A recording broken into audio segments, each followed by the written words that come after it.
Hey, good afternoon, everybody. It's 8 minutes past the hour of 3 o'clock. I am Brian Wilson. I am your friend and radio buddy, and I am glad that you are with us on this 7th day of August. It's only 80 degrees outside. How about that? Will you take that? I'll take it. Not too bad. I'll take it. A little break from the 90-somethings. We've got a lot of ground to cover here. Let's get right to it. I want to do a deep dive on the reaction to Tim Walz, the governor of Minnesota, becoming the running mate for Kamala Harris. There's a lot of stuff that takes a little while to sort of put it all together. But here we now have a lot more to go on. For the first time, we've heard President Trump talking about the Walz as Kamala Harris's first executive level decision. That is really, you have to judge a presidential candidate on their running mate because that gives you some window into their judgment. And as far as Donald Trump is concerned, he's completely happy with this pick. He's a very liberal man.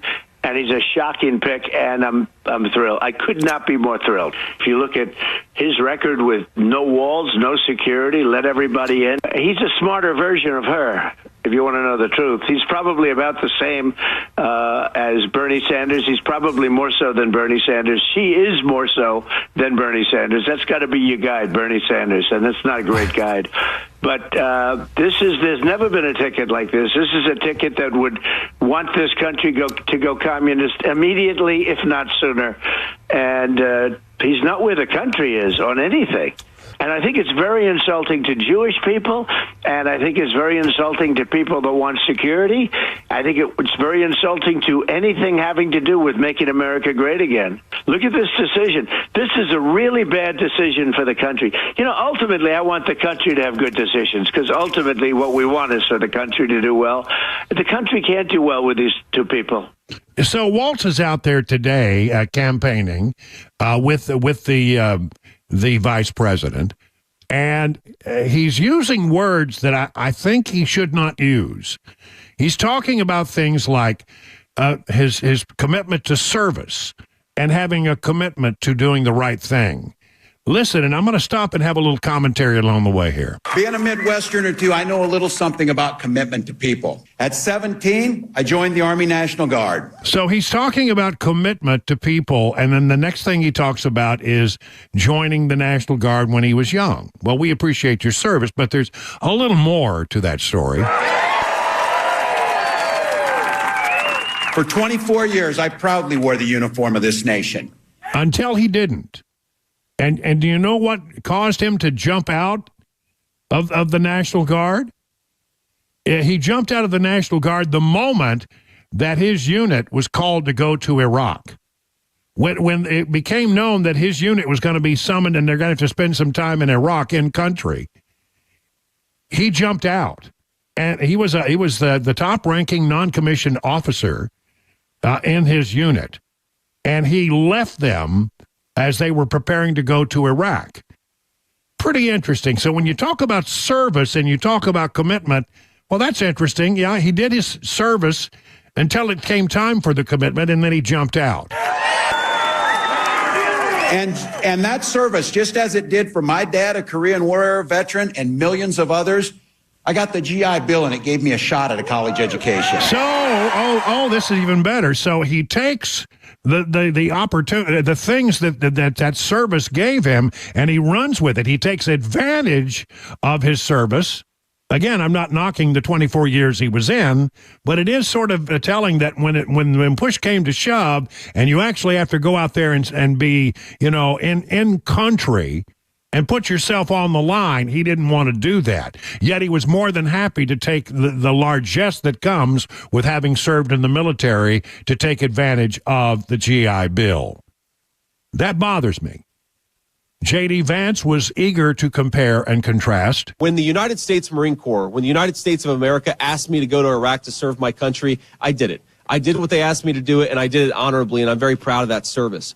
When Tim Walz was asked by his country to go to Iraq, you know what he did? He dropped out of the Army and allowed his unit to go without him, a fact that he's been criticized for aggressively by a lot of the people that he served with. I think it's shameful. I think it's shameful, too.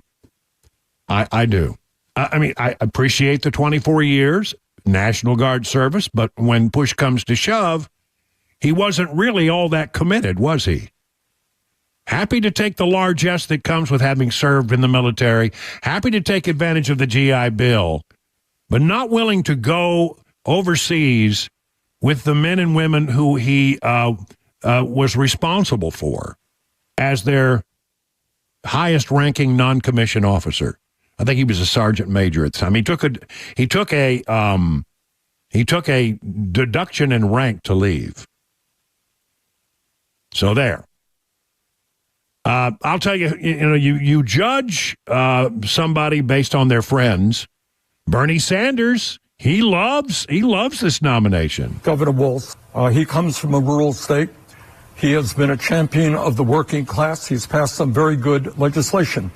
And at a time when we have massive levels of income and wealth inequality, while 60% of our people live in paycheck to paycheck, and the very, very rich are getting much richer, I think the American people want somebody who's going to stand up for them and take on powerful special interests. And I think that Governor Walz is the person to do that. Well, Bernie looks at a guy, like Walz says, he believes like I do. He believes in wealth distribution, redistribution. That's what he believes in. You didn't earn it, but we're going to have to give it to you anyway. And you're going to have to take from those who have and give it to those who have not. That's the whole idea of equity. I believe in equality. I don't believe in equity. I don't believe that everybody has earned the right to be at the same level. I mean, if you've worked for it and you've earned it, why should it be taken away and given to those who perhaps in their lives have made bad decisions? And truly, a lot of times that's what it is. So Bernie Sanders loves it. There you go. And I notice Ilhan Omar is elated with the Harris-Walz Veep selection. According to Breitbart, immediately after the announcement was made, she tweeted out, "Let's go," and had the strong arm flexing emoji there in her posting. She is, by the way, Omar's district is home to more Somali refugees in Minnesota than any other in the nation, which is one of the reasons why Tim Walz, are you ready for this? He had the flag of Minnesota redesigned to look an awful lot like the Somali flag. Not exactly, but boy, if you put them side by side, you can see where he got his influence. Isn't that something? Isn't that something? I love this next clip more than just about anything. I tell you, this takes a lot of, well, you know it, to cojones. Took some cojones to do this. So, you got the vice president and the governor there in Philadelphia giving a big press conference. This is the first time that we see Harris and Walz together, and boy, that went on way too long. J.D. Vance is sort of following them around, doing his own sort of press conferences. He lands his plane right next to, Air Force 2. He's got his Secret Service contingent. The Kamala Harris press corps is in a little pen over there, not far from the aircraft, waiting for Kamala Harris to come back to the aircraft. And so J.D. Vance sees them, says, "Oh, I'm going to go over and talk." Since she won't talk to them, I'm going to go over and talk to them. This is great. He walks across. They said, "Is that J.D. Vance?" J.D. Vance is coming over to talk to us. I wonder what that's all about. I figured I'd come by and just get a good look at the plane. Hopefully it's going to be my plane in a few months. But he wants to look at the plane because he thinks it's going to be his in a few months. I think that's brilliant. I also thought you guys might get lonely because the vice president doesn't answer questions from reporters and hasn't for 17 days. Have they give you guys an explanation for why she won't take questions from reporters? No? Anyone? Nobody? Okay, great. Well, I hope that she changes her mind, because it'd be good for the American people, and I think it'd be good for you all if she actually ran a real campaign instead of one from her basement with a teleprompter. So have a good one, guys. See ya. Have a good one. Adios. And he's on his way. I love that so much. And, and they were caught so unaware they couldn't put up a decent microphone. You could barely hear him. But he comes over, and first of all, he takes a gander at the plane. Well, that's got to be a nice plane for me in a few months. And then he says, I thought I'd come over and talk to you because I think you must be lonely, since the candidate never takes your questions. So there was that. I thought that was pretty classic, and pretty funny, actually, taking advantage of an unscripted moment. You don't see any unscripted moments in the Kamala Harris-Tim Walz campaign. Everything is scripted. And on this point of her not talking to the press corps, not answering questions, never holding a press conference, it's now been 14 days since she became essentially the nominee. She's not held a press conference. And even Van Jones says, well, you know what? She's been a little busy, but this can't last. At some point, Van Jones says she's going to have to talk to the press. She's going to have to take questions. Hard for people to remember. She's been running for president for 2 weeks, literally for 2 weeks. And so she had to get a lot done in those 2 weeks. She had to get the base of her party. She had to get the actual nomination. She had to pick a VP. So I'm not mad that she's not doing 15 interviews a day, but it can't last. It's very important. And we can't, make favorites. Anybody running for the top office needs to be as available as possible. Yeah, it needs to be available. And all she does is, if she comes and talks to them, she has a 15-second statement, and then she turns on her heels and runs away before any questions can be asked. Thank you, bye. And boy, she's gone. And so she really, nothing, unless it's on a teleprompter, she doesn't say it very often. Democrat pollster Mark Penn says he's a bit disappointed by the choice. I was disappointed by the choice. Look, at the end of the day, will a VP choice really matter? It sort of matters this week. But no, I think she had a choice here. Clearly, Shapiro had the backing of a lot of moderate Democrats and would have been seen as a move towards the moderate center. And clearly, the choice she made is Bernie Sanders' choice. And look, again, Biden won by doubling down with the left. And so far, you're seeing a campaign, few interviews, control the message, double down on the base. Their attitude is it won last time, it'll win again. Biden's first campaign had a successful strategy of avoiding interviews and controlling the message. And I think the same advisors are bringing out the same playbook, and so far it's working. She's going up in the polls, and the press has not forced her to answer any questions outside of her program speeches, and she's doing a good job at that. Kamala Harris, she's afraid of the press corps, but I think the press corps is a little afraid to ask her any questions. That's a very angry chicken. Well, there we go. 20 minutes, call it 21 minutes past the hour of 3 o'clock. Hey, it's Dan Mandis, and I am so glad that California Closets has fixed my closet catastrophe. After exact measuring and planning, they came over and got to work. Yeah, once it was all plotted out on their 3D CAD system, the pieces are measured, cut, and precisely installed into my space. It was clean, fast, and professional, and above all, my new closets look and function great. Now, this was my dormer, and now this is my new dormer thanks to California Closets. Look at all of this added space for shirts and shoes, you name it, and it is cut so precisely, simply amazing. And my old closet that has now been reborn as the ultimate in style and functionability, making the best use of the space that I had. They can work on just about anything: bedrooms, garages, home offices, closets, pantries, and so much more. Find them online, CaliforniaClosets.com, and see what they can do for you. You can schedule a free design consultation. Mention my name, CaliforniaClosets.com.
Both the Trump and Harris campaigns hitting the same states on the campaign trail today, and the search is on for an escaped Dixon County inmate. We'll have those stories at 3:30 on Super Talk 99.7 WTN.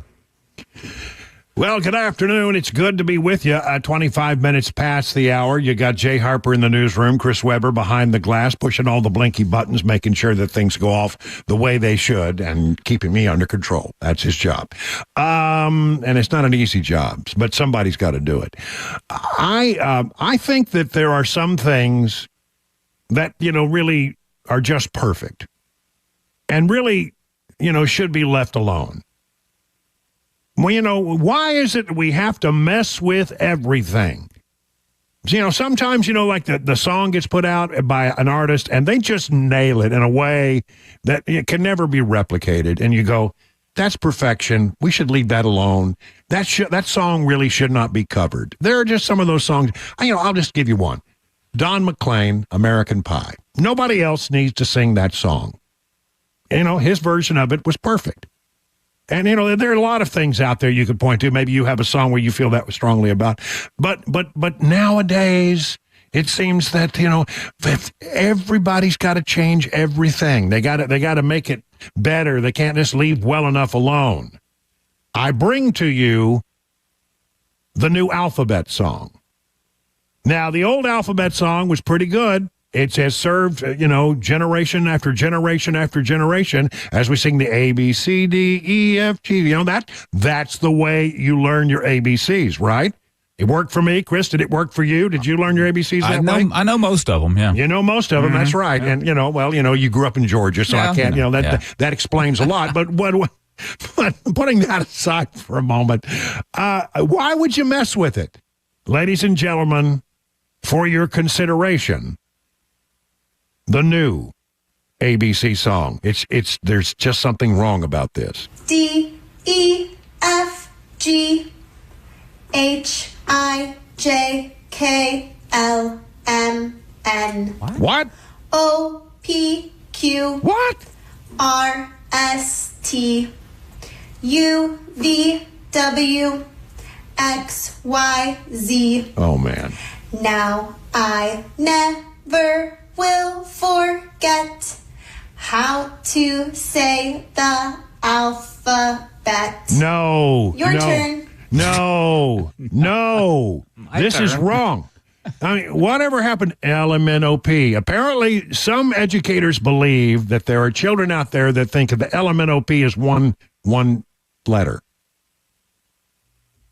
Well, that just won't do, will it? No. I don't even know how to draw that. We got through it. We figured it out. It helps because you normally have a visual guide along with singing it, right? Right. So any confusion would seemingly go away in that case. It goes wrong right here. O, P, Q, R, S, T, K, L, M, N. And you can't end it on N.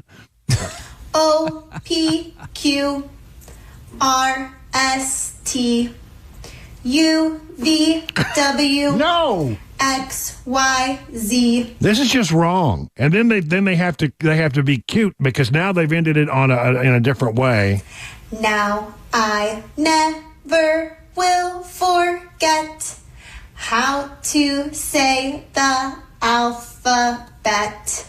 Your turn. Yeah, no, it's not my turn. I will never sing the song that way. And not that I'm called upon to do it very often anymore. It sounds like someone that doesn't know the alphabet song trying to do the alphabet song. Mm-hmm. Yeah. And apparently, weird. They say, well, this has actually been around for a while. Well, I've never heard it before. And as a dyslexic person, somebody wrote, this is a nightmare. My parent wrote, I'm never teaching my kids that. Somebody else wrote online, why do we have to mess with a good thing? This hits my ear wrong. LMNOP forever.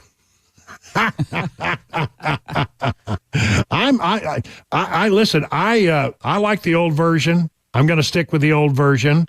And sure, it's got that quirky LMNOP thing in there.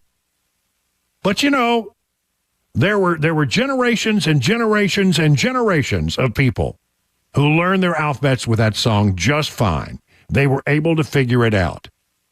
So I say no to the to the new alphabet song. Your turn. Nope, not my turn. It is 30 minutes now past the hour of 3 o'clock.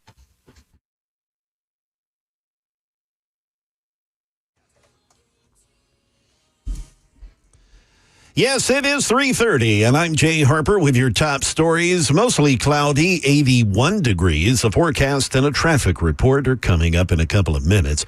Now, the Minnesota Governor Tim Walz is Vice President Harris's running mate. He will be crisscrossing the country, making the case to voters. Walz's rival, GOP Vice Presidential candidate J.D. Vance, he's also hitting the same states as they are. Sometimes he's there at the same time. Today, while in Wisconsin, Vance arguing that while Americans are struggling to pay the bills under the Biden-Harris administration, Donald Trump's policies actually will help economy and the American people. The most consistent complaint that I hear is that it is harder and harder for normal people to get by.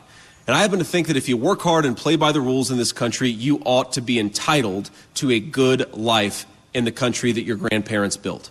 Back here in Nashville, News 2 says a search is underway in Dixon County, west of the city, after an inmate reportedly escaped while on a work crew that was mowing grass.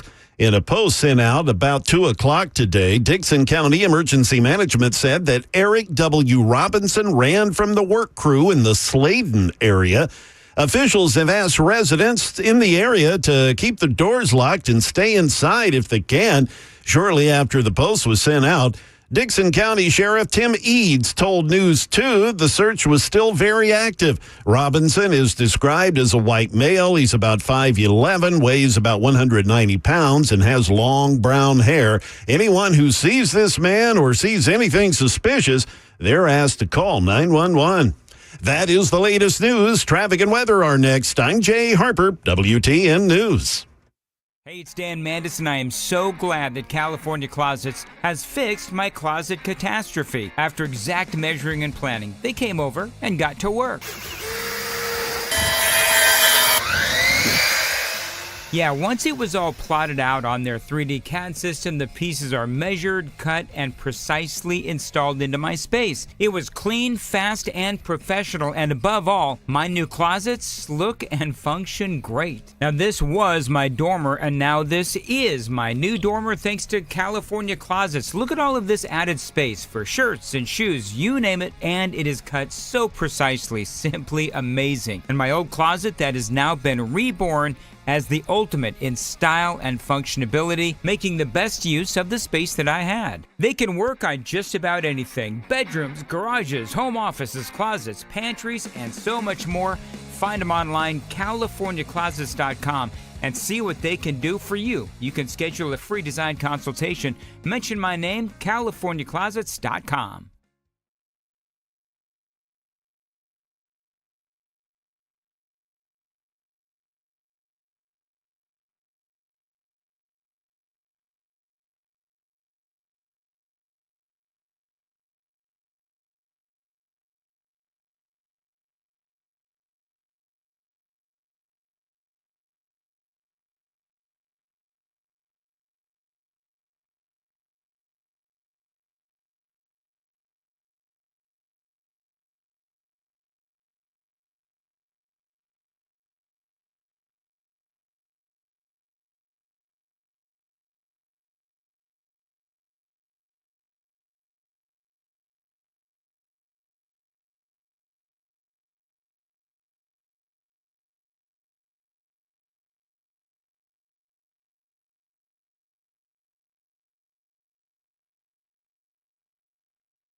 It is 37 minutes now past the hour, 3 o'clock on Super Talk 99.7. I am Brian Wilson, your friend and radio buddy. Thank you for listening to The Drive. We greatly appreciate our audience. We never take you for granted.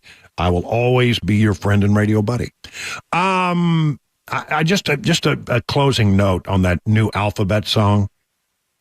Am I going to sing it the new way? N-O. Absolutely not. Nice. Use our words against her. That's right. Use their Or words letters. against them. That's right. Absolutely not. N-O. No. All right. I come across this article, and it is just so good. I just had to share. I have to share it with you, and to save myself a lot of work, because I know many of you will reach out and say, "Where can I find that article I heard you talk about?" It comes from Bongino.com. So, I'm gonna give him credit for this, putting it together, as we always try to give credit to where our source material comes from. It's called "The Top 20 Reasons Not to Vote for Kamala Harris," and this is really well done. They spend some time putting together. I mean, things you know, but it's sort of overwhelming when you look at it all in one place, one fact right after the other. And this is very fact-based. Here are the 20 reasons why you should not vote for Kamala Harris. And then, this doesn't even mention Tim Walz, I don't think. Number one, her performance on the border has been the worst in history. I think we all can agree on that. Though numerous mainstream media outlets have backtracked on their own reporting to claim that Joe Biden didn't actually declare Kamala Harris as his border czar, it really doesn't make any difference. Joe Biden and Kamala Harris are both responsible for deliberately undermining Donald Trump's border policies because they were succeeding, refusing to enforce immigration laws, doing the worst job in American history on controlling the border. Just as a point of comparison, look at how much worse things have been under Biden and Harris than under Trump. Number two, Harris called for decriminalizing border crossings. If you think illegal immigration is out of control now, imagine what would happen if Kamala Harris got her way and managed to decriminalize crossing the border illegally. Number three, in her last year as senator, Harris was ranked as the most liberal senator in America. Kamala Harris will be the most radically liberal president in American history, and if you need evidence of that, look at her last year in the Senate. This is according to GovTrack, and she was described as the most liberal U.S. senator. Number four, she's called for confiscating the guns of law-abiding Americans many times.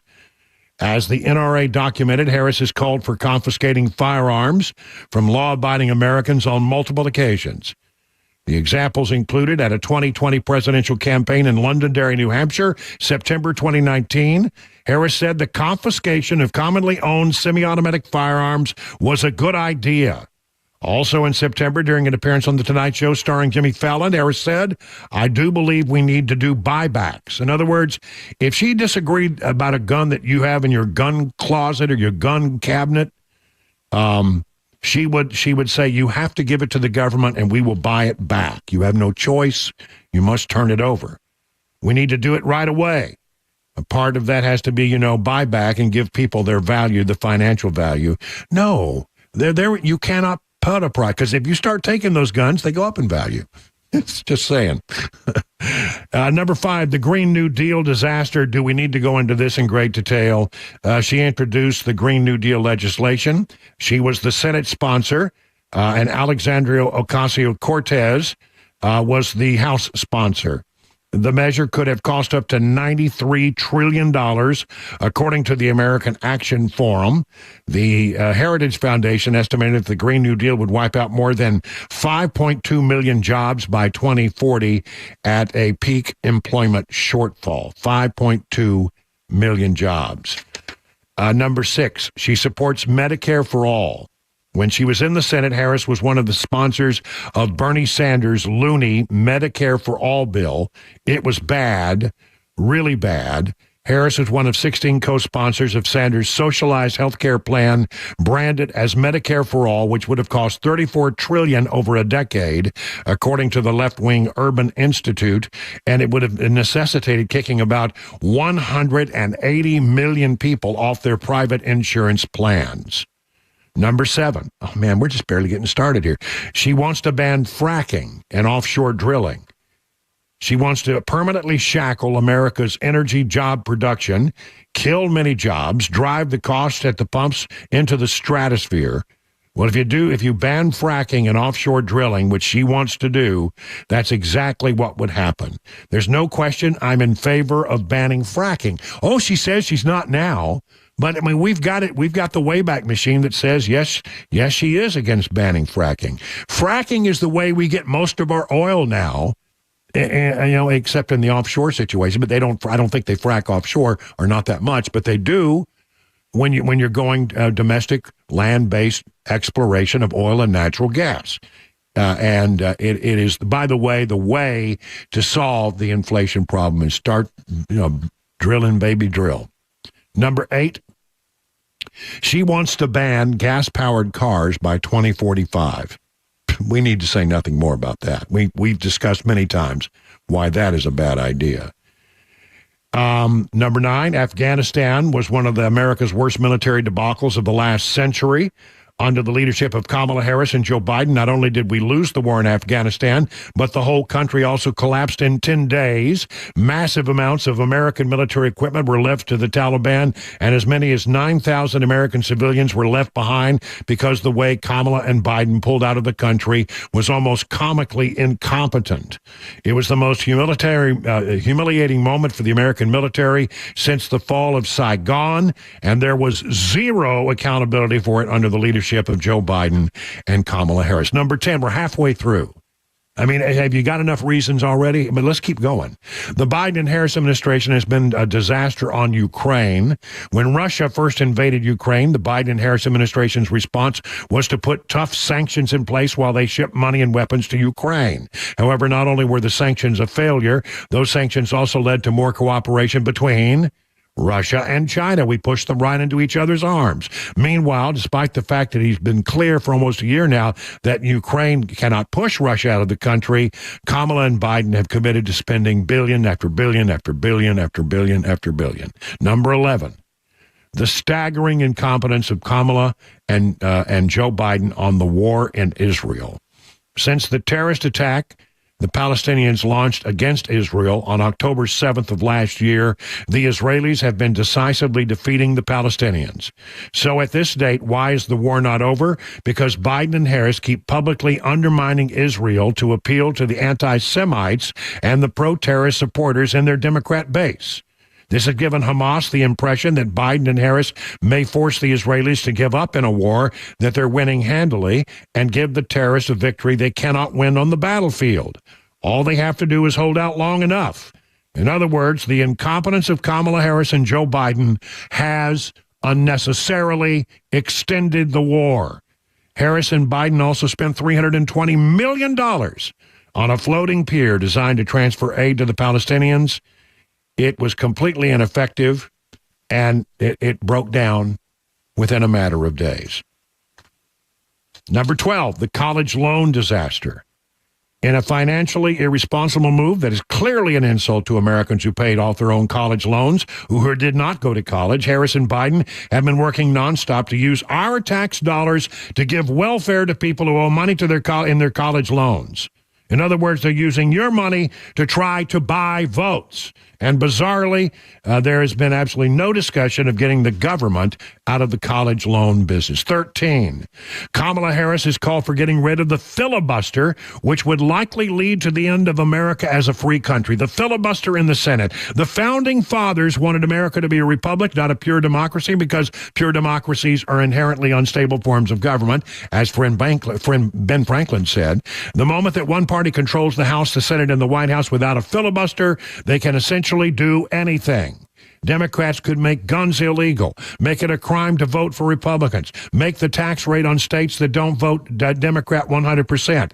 If you think the Supreme Court would stop them, you would be wrong, because they would also legally attack the Supreme Court. The second the law becomes whatever people like Kamala Harris say it should be, it's a matter of time until Republicans one way or the other. That is so true.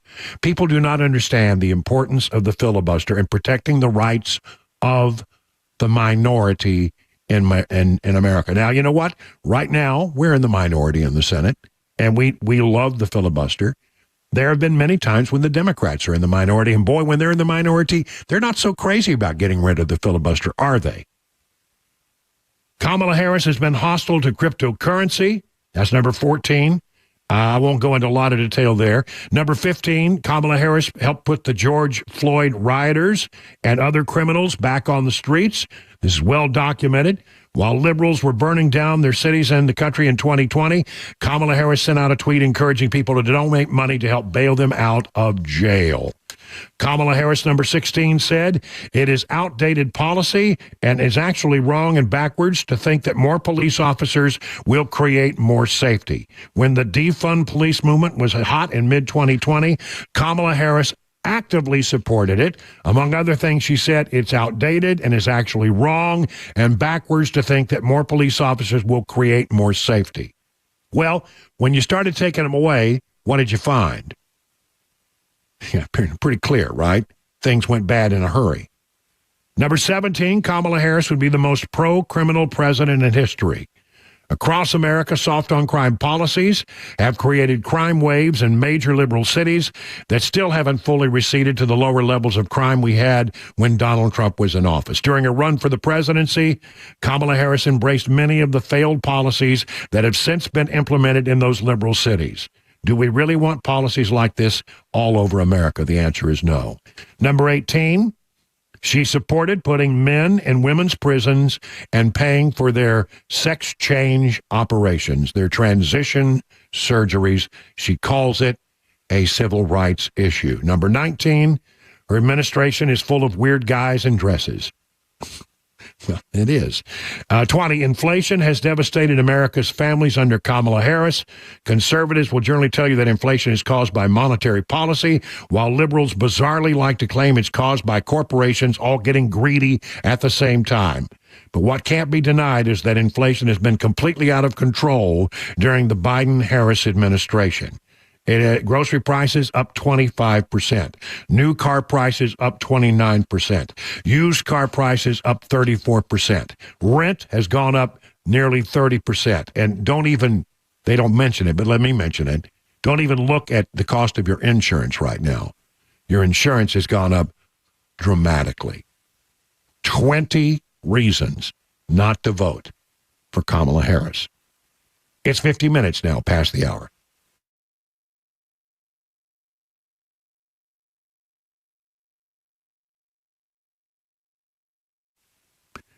Let me tell you about D.T. McCall, a company that has been around as a family-owned business for more than a century. 5 convenient locations. One of them is very likely near you.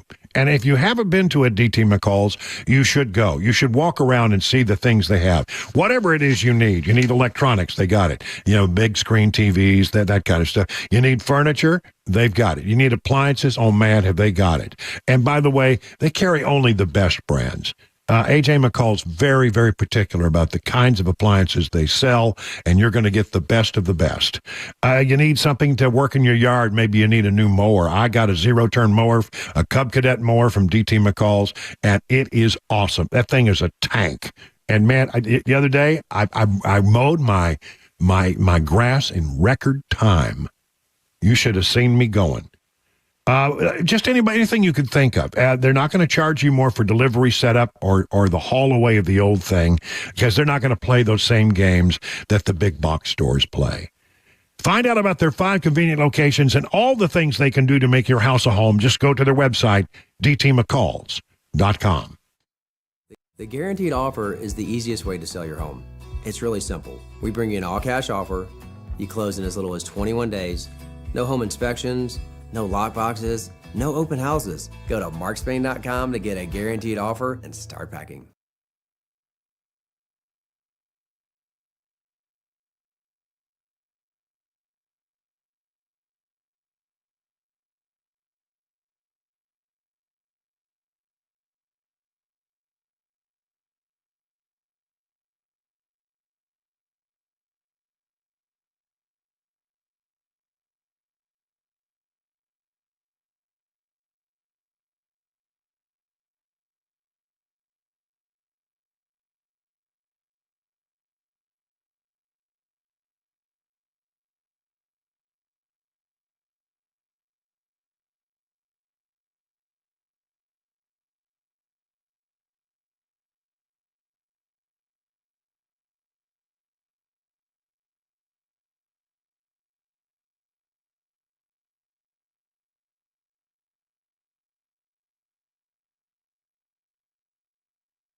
J.D. Vance and Kamala Harris almost bumping into one another in the same city today. Also, it's looking like the two astronauts stranded on the ISS, they're going to be there quite a bit longer, unfortunately. And Taylor Swift European concert canceled due to terrorist threats. We'll have those stories at 4 o'clock on Super Talk 99.7 WTN. It's 57 minutes past the hour. Let's look at the markets. Dow Jones Industrials down 234 points. The S&P down 40. The NASDAQ down 171. All screens are vibrantly red. And, after dropping 1,000 points on Monday and coming back somewhat on Tuesday, it seems that the comeback attempt has... Well, it has fizzled just a little bit, and the key people are saying that they see a potential recession on the horizon. This brought to you by Beacon Capital Management. To find out about all the things they can do to make you ready for retirement. Just go to their website, askbeaconnow.com. 58 minutes past the hour. Hey, it's Dan Mandis, and I am so glad that California Closets has fixed my closet catastrophe. After exact measuring and planning, they came over and got to work. Yeah, once it was all plotted out on their 3D CAD system, the pieces are measured, cut, and precisely installed into my space. It was clean, fast, and professional, and above all, my new closets look and function great. Now, this was my dormer, and now this is my new dormer thanks to California Closets. Look at all of this added space for shirts and shoes, you name it, and it is cut so precisely, simply amazing. And my old closet that has now been reborn as the ultimate in style and functionability, making the best use of the space that I had. They can work on just about anything: bedrooms, garages, home offices, closets, pantries, and so much more. Find them online, CaliforniaClosets.com, and see what they can do for you. You can schedule a free design consultation. Mention my name, CaliforniaClosets.com.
Good afternoon. It's 4 p.m. I'm Jay Harper with your top stories. Mostly cloudy, 81 degrees.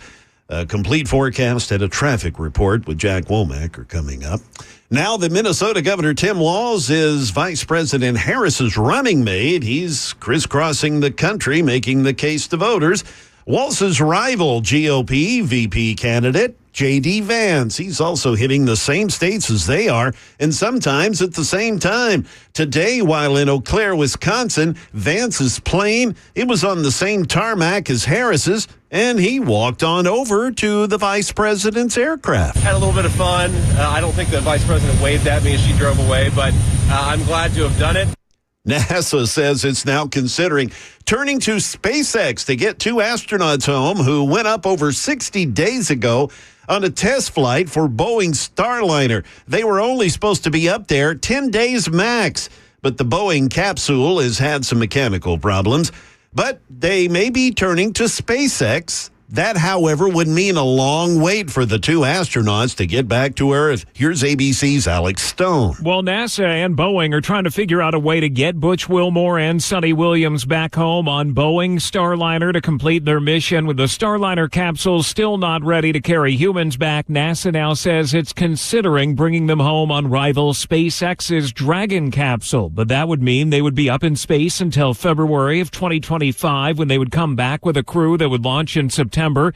It would mean much longer in space. Now Taylor Swift has canceled her concerts in Vienna, Austria, after officials there say they thwarted a planned terrorist attack. We hear now from ABC's Jason Nathanson. A statement from Austrian concert promoter Barracuda Music says they had no choice but to cancel 3 scheduled Taylor Swift Eras Tour concert shows in Vienna starting Thursday night, after confirmation from government officials of a planned terrorist attack at Ernst Happel Stadium. Officials say 2 suspects who had radicalized themselves on the internet were arrested Wednesday morning, and the threat has been minimized, but a, quote, abstract threat still remains. That is the latest news. Traffic and weather are next. I'm Jay Harper, WTN News.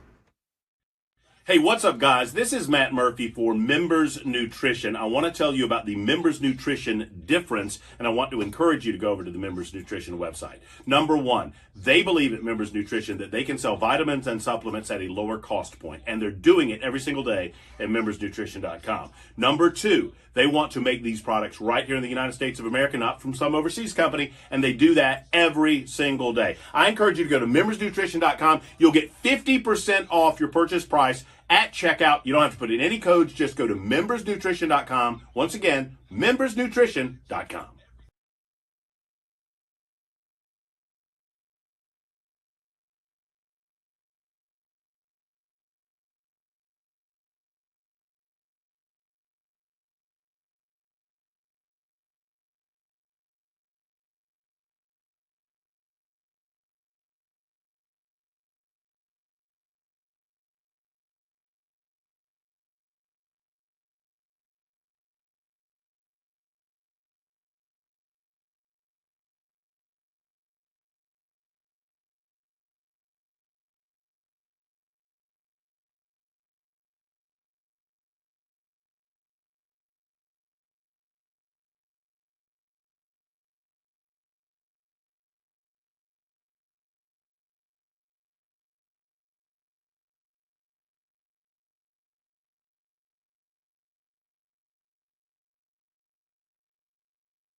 Hey, time to kick off hour number 2 of The Drive right here on Super Talk 99.7 on this Wednesday. Actually, I mean, it's pretty pleasant out there. I mean, right now, I'm looking at a temperature of 79 degrees in Nashville. Wow. 79 big boss degrees in the nitty-gritty city. A lot of clouds. Yeah, that's right. And, it's nice to have a little break, because, we put in some new shrubs at our house, and new shrubs have to be watered. Yeah.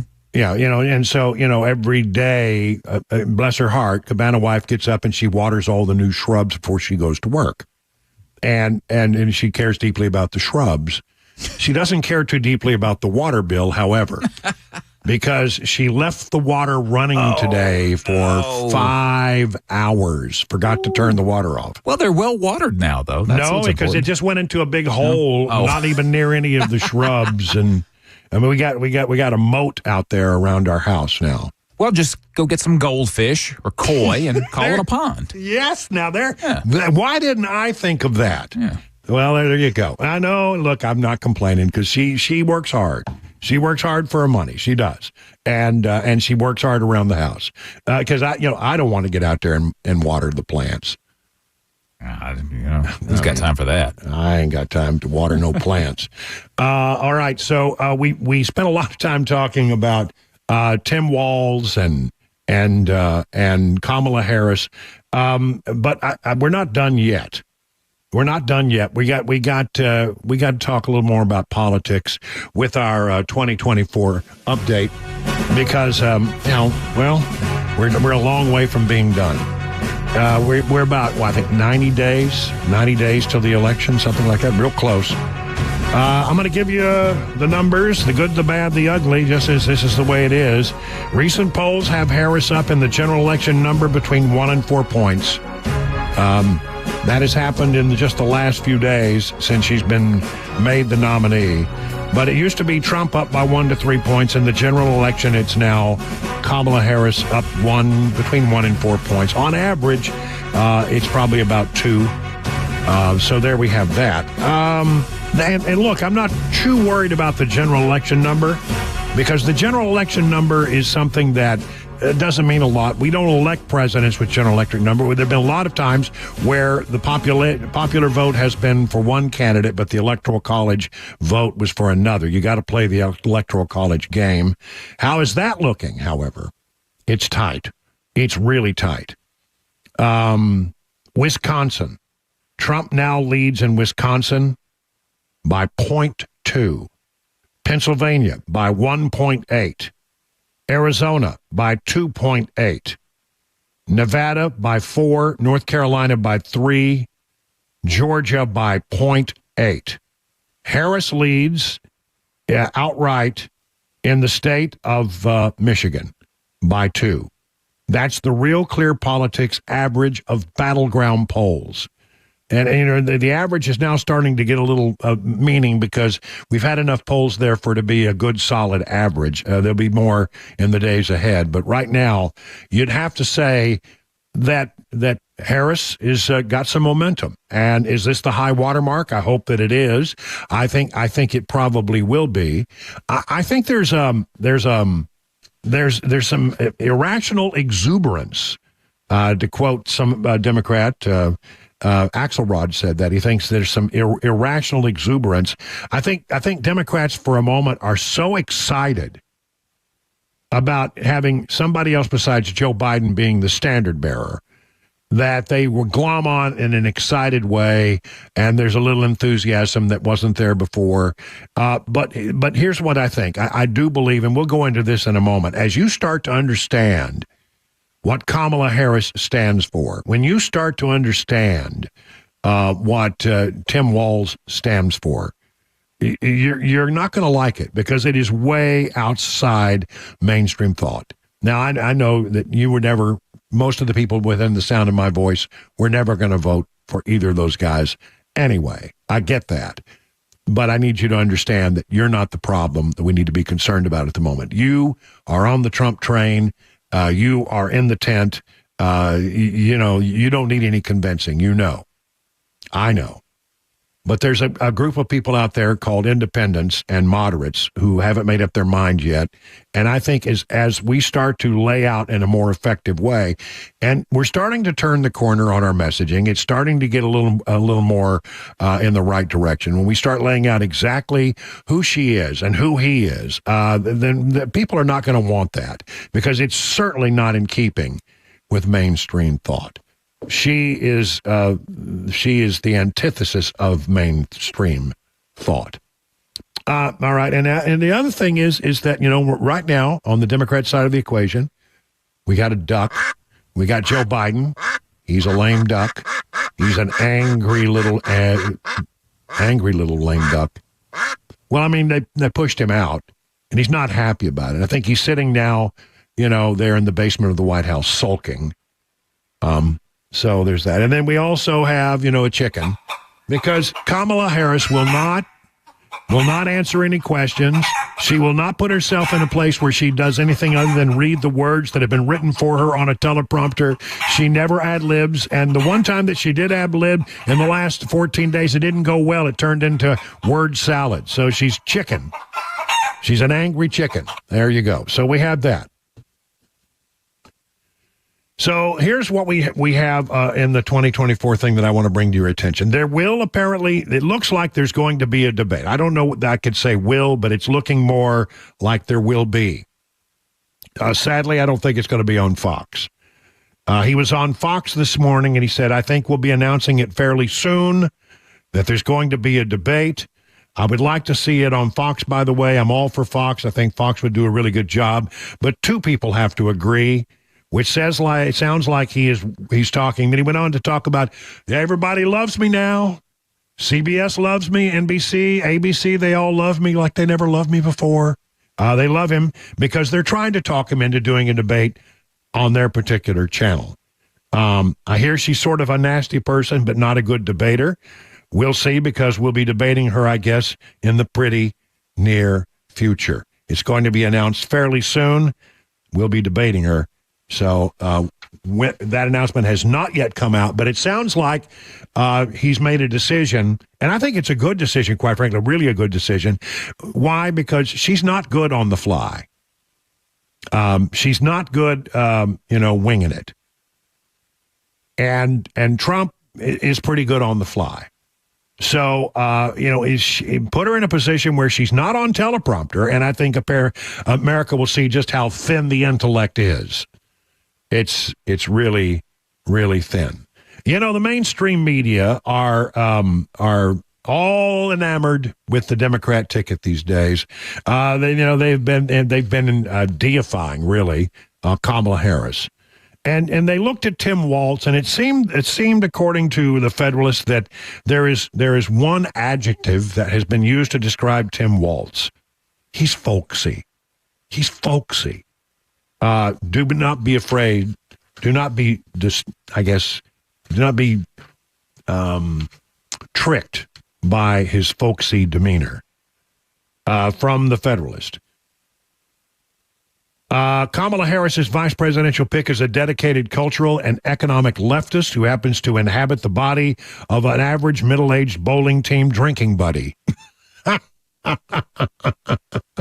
And because he doesn't live in D.C. or New York City, the political media have settled on a non-threatening description. Who doesn't like the word folksy?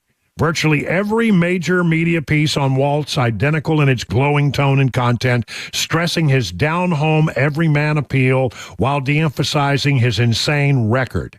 Then again, as Waltz says, one person's socialism is another person's neighborliness. Yeah, I mean, when they described J.D. Vance, he was radicalized. He was an ideological ally. He was a zealous follower of the former president. Waltz, on the other hand, has merely evolved into his progressive opinions, as one does. He's folksy. He's folksy. Yeah. Well, I mean, he puts on a ball cap, and he looks like a good old boy that you'd have over, to drink a beer. But boy, when you start listening to him, you find we're going to be doing some of that. We're going to be using the Wayback Machine here in just a moment to go over some of the things that he has said and words that he can't run away from. Trump supporters don't call him folksy. You know what they call him? I love this. They call him Tampon Tim. Vice President Kamala Harris selected Tim Walz as her 2024 running mate on Wednesday, writes the Washington Examiner. Donald Trump quickly labeled him with a new nickname, Tampon Tim. Where's this coming from? In 2023, Walz backed state legislation that required public schools to provide feminine products, including tampons, pads, and other items, in all restrooms used by students in grade 4 through 12. Yes, you're going to have tampon pads and other items in boys' restrooms.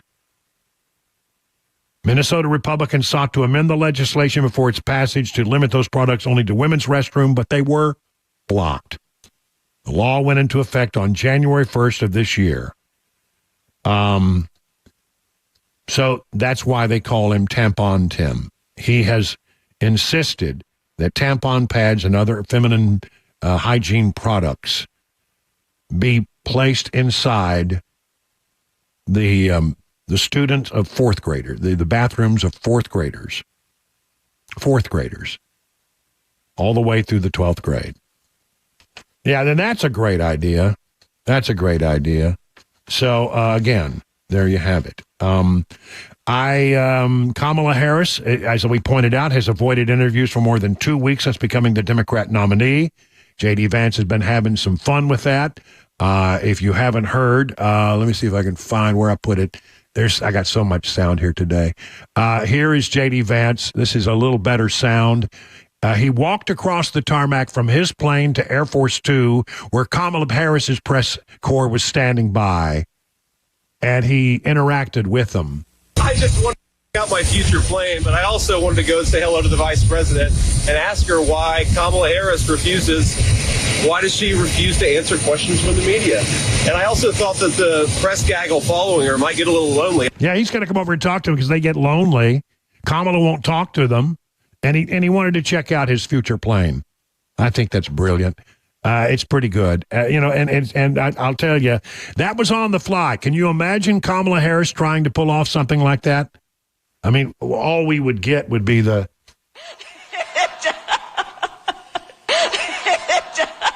Because she thinks you'd be hilarious.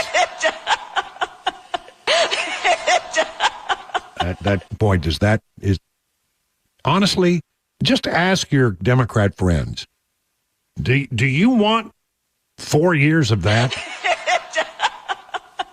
I mean, come on. I think they use that at Guantanamo, don't they? If you don't give us the answers to the questions that we want, we're going to subject you to this for 24 hours a day. I'll tell you anything you want to know. Just make it stop. I know you would, wouldn't you? You would just tell them anything they wanted to know. Listen, it is on that note, it is now 20 minutes past the hour of 4 o'clock.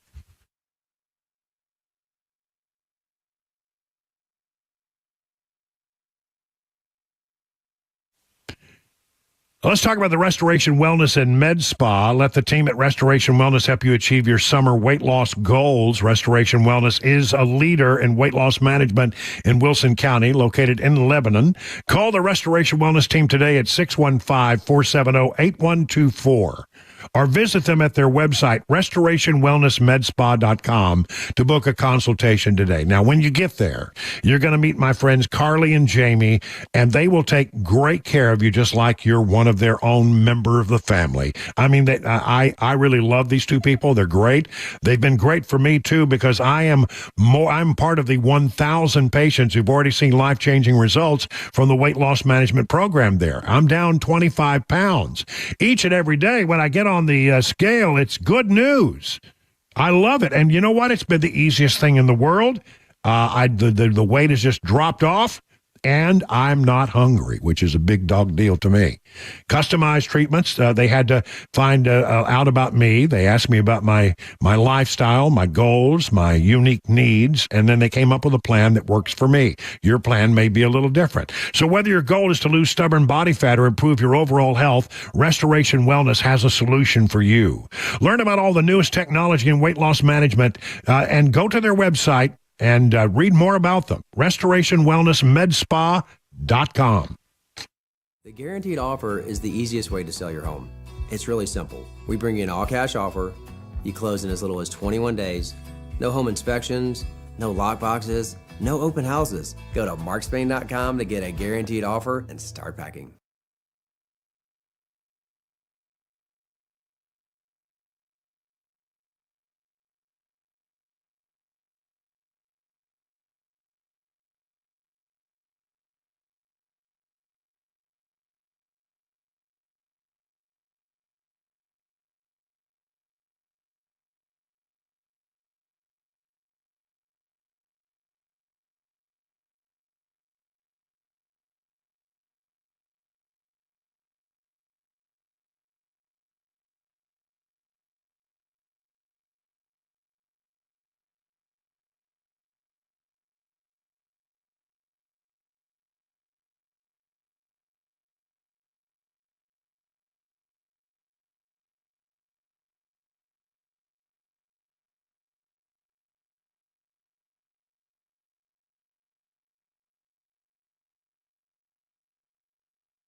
The search is on for an escaped Dixon County inmate. We'll have that story along with today's closing money news. That's all at 4:30 on Super Talk 99.7 WTN. It's 25 minutes past the hour of 4 o'clock on Super Talk 99.7. Brian Wilson in the chair and on the air. We've got all kinds of stuff to talk about. What's interesting about the Democrats right now is they're trying to walk away from the things that they have always believed. They want you to believe that, somehow there's been a magical conversion, and they are right with you in the mainstream of political thought. But the good news is that we have this handy-dandy thing called the Wayback Machine, which will allow us to go back and find the things that our candidates have said in the past, which reveal how they truly feel about these kinds of things. So we're going to engage the Wayback Machine now. We're going back in time. Back in time. Oh, yeah, that's right. Here we go. It's as if I remember it as if it were almost yesterday. Here is the wife of Tim Walz when she was being talked to about the riots in Minneapolis. The George Floyd riots. He was governor. She was the first lady of the state, and she was interviewed about, what do you remember about that night? Well, she totally embraced what was going on. The burning, the looting. I could smell the burning tires. And that was a very real thing. And I kept the windows open for as long as I could because I felt like that was such a touchstone of what was happening. She so wanted to be out there, but she couldn't because she's the first lady. But she wanted to at least keep the windows open so she could smell the burning tires. Is that? Now, you talk about weird. That's weird.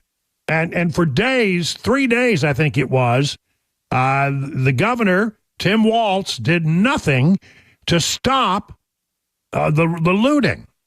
And the mayor kept saying, Governor, send us the National Guard. Governor, send us the National Guard. And he did nothing. And then when he was asked about it, he said, I don't think he really knows what he wants. I don't think the mayor knew what he was asking for. He wanted the National Guard, and what does that mean? I think to the mayor, yes, I think it's a perception. I'm certainly not questioning that. I think the mayor said, I request the National Guard. Whew, I'm out. This is great. We're going to have massively trained troops. No, you're going to have 19-year-olds who are cooks in some cases. That's the opinion he had of the National Guard that he served in for 24 years, ladies and gentlemen. Yeah, he said, no, you're not going to have well-trained troops. I don't think the mayor knew what he was asking for. We're going to have massively trained troops. No, you're going to have 19-year-olds who are cooks in some cases. Let's make sure that you know where the governor of Minnesota, Tim Walz, stands on the issue of the Second Amendment. We can do background checks. We can do CDC research. We can make sure we don't have reciprocal carry among states. And we can make sure that those weapons of war that I carried in war is the only place where those weapons are at. There's just one problem with that statement, by the way. The weapons of war that he carried in a war zone, he never went to a war zone.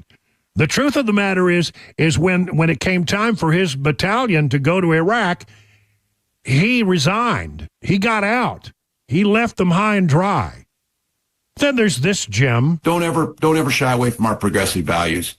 One person's socialism is another person's neighborliness. Well, I don't even know what that means, but I mean, there's no doubt that he is proud to be a progressive and a socialist. Don't ever shy away from our progressive values.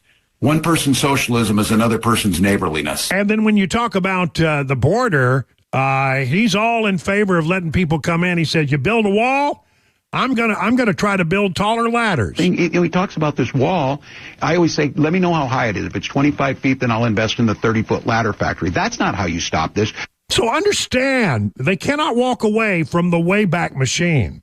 The Wayback Machine tells all. Kamala Harris, she wants you to know. It is wrong to somehow suggest that an undocumented immigrant is a criminal. Being an undocumented immigrant is not a crime. I know what a crime looks like. An undocumented immigrant is not a criminal. An undocumented immigrant is not a criminal. An undocumented immigrant is not a criminal. An undocumented immigrant is not a criminal. Not a criminal, she says.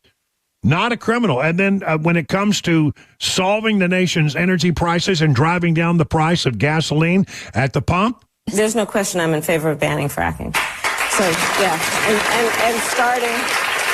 and starting with what we can do on day one around public lands, right? And then there has to be legislation. But yes, and this is something I've taken on in California. I have a history of working on this issue. And to your point, we have to just acknowledge that the residual impact of fracking is enormous in terms of the impact on the health and safety of communities. The Wayback Machine tells all. And yeah, I am a radical. Yeah, she is a radical. She's absolutely a radical. And yeah, I am a radical. Thank goodness for the Wayback Machine. Time for the news at 4:30.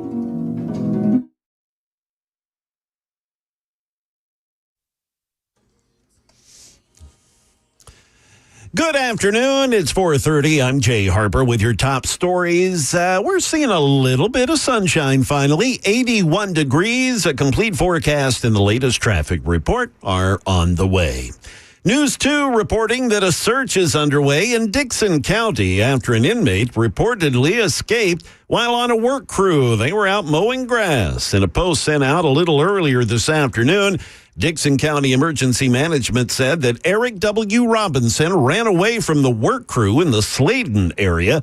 Officials have asked residents in that area to keep their doors locked and stay inside and keep their eyes peeled. Shortly after the post was sent out, the Dixon County Sheriff Tim Eads told News 2 here in town the search was still very active. Robinson, described as a white male, he's about 5'11", has a beard and weighs about 190 pounds, and he's got long brown hair. If anyone thinks they spot this man, they are asked to call police. Now we turn to today's closing money news with Daria Albinger. From ABC News, Wall Street now, the roller coaster continues for stocks. Dow plunged 234 points.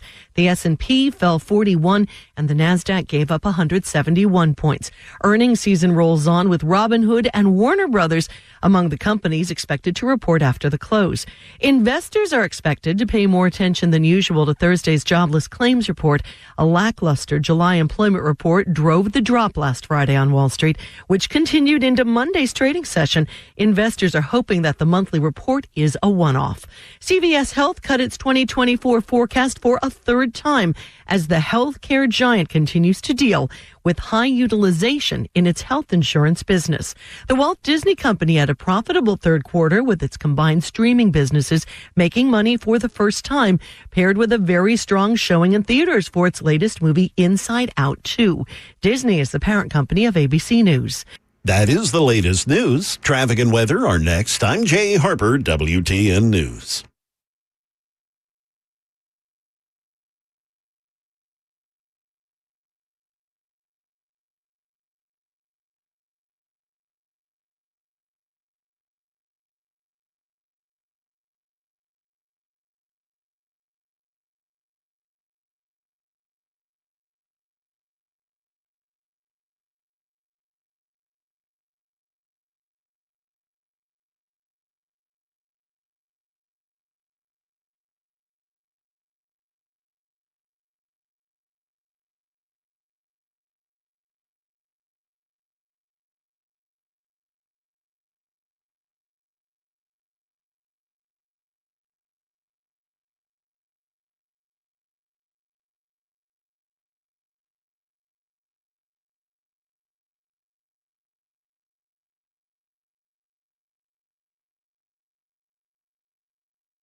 You know, there's a lot of diagnoses out there and a pill for everything, but not all diagnoses are correct and accurate, and not all pills are good for you.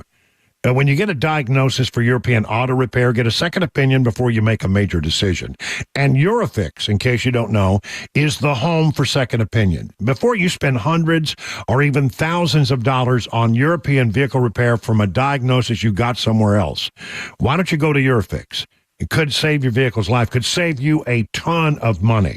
At Eurofix, you get a free 15-minute, no-wrench inspection with an estimate at every visit. No high-pressure sales tactics. At Eurofix, you get a 3-year nationwide warranty and a free loaner car with every repair appointment. At Eurofix, you never pay dealer prices. Located in Franklin, 100 Oaks, Murfreesboro, Belmead, and their newest location, Mount Juliet. Call 844-EUROFIX or visit myEurofix.com and tell them your friend and radio buddy Brian Wilson sent you. The guaranteed offer is the easiest way to sell your home. It's really simple. We bring you an all-cash offer. You close in as little as 21 days. No home inspections, no lock boxes, no open houses. Go to markspain.com to get a guaranteed offer and start packing.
It is 38 minutes now past the hour of 4 o'clock on Super Talk 99.7. I am Brian Wilson. I am your friend and radio buddy, and you're listening to The Drive on Super Talk 99.7.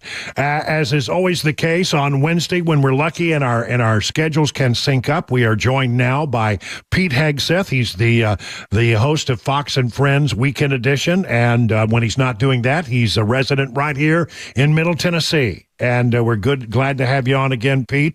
I think since the new news, I guess the big news is that Kamala Harris now has a running mate since we talked last. Well, I mean, the whole Kamala Harris thing has gotten big since we talked last. And so your take on the new Democrat lineup and your thoughts about, especially about Tim Walz, who is now the vice presidential running mate. I mean, it's a brand new world. I think the last time we spoke, Brian, might have been 2 weeks ago, and it was still Joe Biden. There was no, I mean, talk about fast-forward politics and talk about just rewriting the rules as they see fit out of panic about Donald Trump. And so here, I can't remember if it was you that thought Joe would be replaced. I was sort of skeptical that he might hold on all the way, but no, I sort of felt like they would have to make a change, but I mean, it was looking as if they weren't until they did. Yeah, exactly. Until the weight of it was just too strong. Listen, they've rolled her out and tried to make her look like, Margaret Thatcher, which of course she isn't, and there is a real honeymoon that they're going to prolong as long as possible. Why would she answer questions? She won't, because she's got the media telling her story for her and framing it for her, while simultaneously trying to go after anything that Donald Trump says. So why would she disrupt the news cycle, which is utterly advantageous to her because they're all cheering for her? And then you've got Tim Walz, who is, a fellow radical. I mean, I'm sure you've covered this extensively on your program, but I think, Shapiro would have been, I think, the electoral pick because everybody needs Pennsylvania, and he seems far more capable than Walz. And as someone who grew up in Minnesota, I've got a lot of friends that know a lot about Walz that have lived through it. And, you want California, you want New York, you want Walz because he's a copycat of what those states have been doing, especially California. And, of course, he's misrepresented his background a lot. He tried to come off as a moderate, but he's not. And then, of course, we all remember COVID in 2020 and the riots that happened in Minnesota. There's a lot to unpack. He calls Vance and Trump weird. This is the guy that signed up for tampons in boys' bathrooms and gender reassignment surgery for 13-year-olds in Minnesota. He's got a lot to answer for. Yeah, he's got. I think you're exactly. We've been playing some of the old hits, some of the Tim Walz hits from the Wayback Machine, and I'm telling you, it's very revealing about what this guy believes and the positions that he has held. The mainstream media, though, they're just slobbering all over this pick. Oh my goodness! Yes, of course, because they love it. Here's what they're playing up. Oh, shucks, you've heard it all. He's a teacher, and he's a coach, and he was a legislator, and a football coach, and he might as well have, cured cancer, and I don't know if he's a farmer. If he wasn't, they'll find a way to make him one. And then, of course, his military service is, he did, 20 honorable years, except the moment when his unit needed him the most, and he decided not to go to Iraq and slink his way out of it and then misrepresent his background. And then, of course, he also abandoned the 2nd precinct in Minneapolis and let it burn to the ground. But they're going to say, oh man, what a just a good old Midwestern boy, Midwestern values, fighting for freedom. It will be nauseous, especially leading through the convention. It's up to the Trump-Vance campaign to draw the contrast on actual results, prove to people why it's so different. And this is what I want to really talk to you about, because, I mean, I've had a very frank and honest conversation with my audience, and I asked them, do you want me to tell you the things you want to hear, or do you want me to tell you the things that I think are true? And one of the things I think is true, that's kind of hard for our folks to hear, is that I don't think that the Trump communication process has been on point. I think that they've dragged themselves, have been some unforced errors, and I think it's getting better. But I mean, how would you assess, honestly, I really want your thoughts on it. How would you assess their communication effort in the days following the point where it became clear it was going to be Kamala? Well, remember, and you know this too, Ryan, everything's an uphill battle, right? Everything is mischaracterized. Everything is twisted. Everything is unfairly impugned when it comes to Trump. Fox and talk radio are the only place where he gets fair shake. So they spin narratives that become bigger than they actually are because they're playing for one side of the ledger. I think the reason, I actually give Trump a lot, and I mean this. When he went to the Black Journalist Conference or whatever that was, right? He went into the Lion's Den. He knew he was going into the Lion's Den, and he said, hey, you want to talk about race? Let's talk about it. Here's someone who's shape shifts with whatever she wants to be, wherever she wants to go. And they ran with it and said, and I got a lot of texts from friends panicking, oh, my goodness. Well, I heard the same thing 15 times about Trump. But the reality is we've got a guy that will go into the other side's territory and answer tough questions and be honest and candid. And I actually think a lot of voters, black, white, Hispanic, otherwise, appreciate authenticity. They appreciate the willingness to ask tough questions. They know that life's not easy. So I don't think any of it is as doomsday as people have painted. I've gotten the same messages too. I do think, all that said, that Trump wins when he just draws contrasts. Just draws contrasts. There's plenty to work with here. There's no doubt. Yes. Yep, that's right. And if I spent my time criticizing the 10% of Trump that I disagree with, then I might as well be CNN or MSNBC because that's all they do. I choose to be grateful for the 90% and then take on the left for their mischaracterization of the things that Trump says. But could he lay down the case in a much more direct way sometimes? Sure. It's just not really who he is or how he's ever done it. But he did it on the debate stage with Joe. He'll do it on the debate stage with Kamala if and when she agrees. The data, the info, the background, the reality is there. The more he sticks to it, I think the better off he's going to be. I think you're right on that. Yeah, I think if you get on message, and the message is pretty easy to tell because there's so much to work with here. Absolutely. Well, I think we're sort of in agreement there. Maybe not completely in agreement on that, but that's okay. We can still be friends, can't we? We can. Absolutely. All right. So let's talk a little bit though, a little bit about the possibility of a debate. Now, I hear he was on Fox and Friends this morning. He said that it looks like we're going to have a debate. I don't know how those negotiations are going, and I know that's above your pay grade as well over at Fox, but I'm sure the negotiations are underway.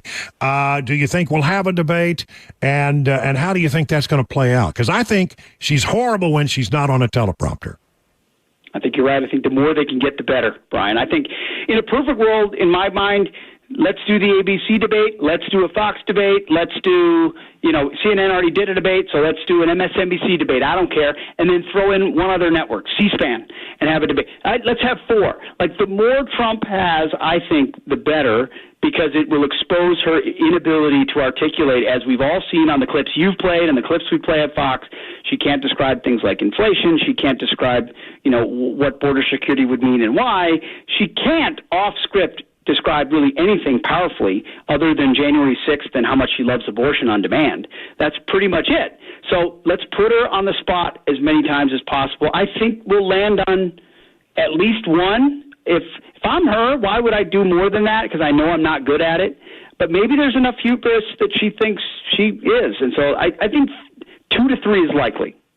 I hope. Really? Listen, I hope you're right, because anytime you get her away from the teleprompter, she turns into word salad.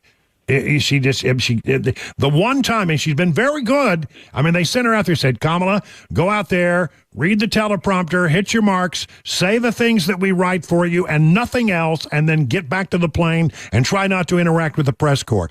She's been very disciplined about that. That's the way Joe Biden ran his campaign. I think somebody pointed out that she's running her campaign the same way because, well, it worked last time. Why wouldn't it work again? But she is getting a lot more criticism, I think, about it for not actually taking questions. Biden, say what you will, occasionally would answer a question or two. I know, but it's chatter criticism, Brian. You know this. It's sort of D.C. Beltway criticism. Yeah. Most people aren't worried about – they're going to draw a general perception of Kamala Harris. And right now there's this warm glow feel that if I was her campaign, I would continue as long as I can without any questions that would take us off the pre-approved set all the way to the convention. If I was her team, I wouldn't do any press conferences all the way through the convention. I'd get as far as I can and then do a few here or there just to stop the talking point. But yes, they're taking the Biden script, just not necessarily the basement, just from the basement to the bubble. I read the other day, I've heard it somewhere, that you're going to be the guest speaker at a big thing that a lot of people go to here in this area called the Tennessee Firearms Association annual meeting. And how did that all come about? And I'm going to be there, so maybe we'll get a chance to cross paths. Let's say hello for sure. Yes, I will be there, and I'm looking forward to it. They reached out and said, hey, we appreciate your support for the Second Amendment and specifically what's going on in Tennessee. And so I was honored to agree and to do it. I know it's a great group. Their reputation precedes them, and I'm excited. So I don't have the exact location, but it's on a Saturday morning. You probably have it. I'm looking forward to it. Well, I don't have it at my fingertips, but we'll get it. Yeah, definitely. So that'll be a big event, and you as the guest speaker, I know that it'll get a good turnout.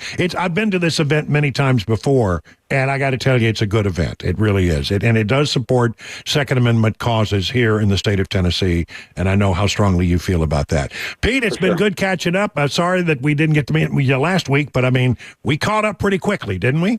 We did, Brian. We did. Always. All right. We'll talk to you soon, Pete. Take care. All right. It is now 49 minutes past the hour of 4 o'clock.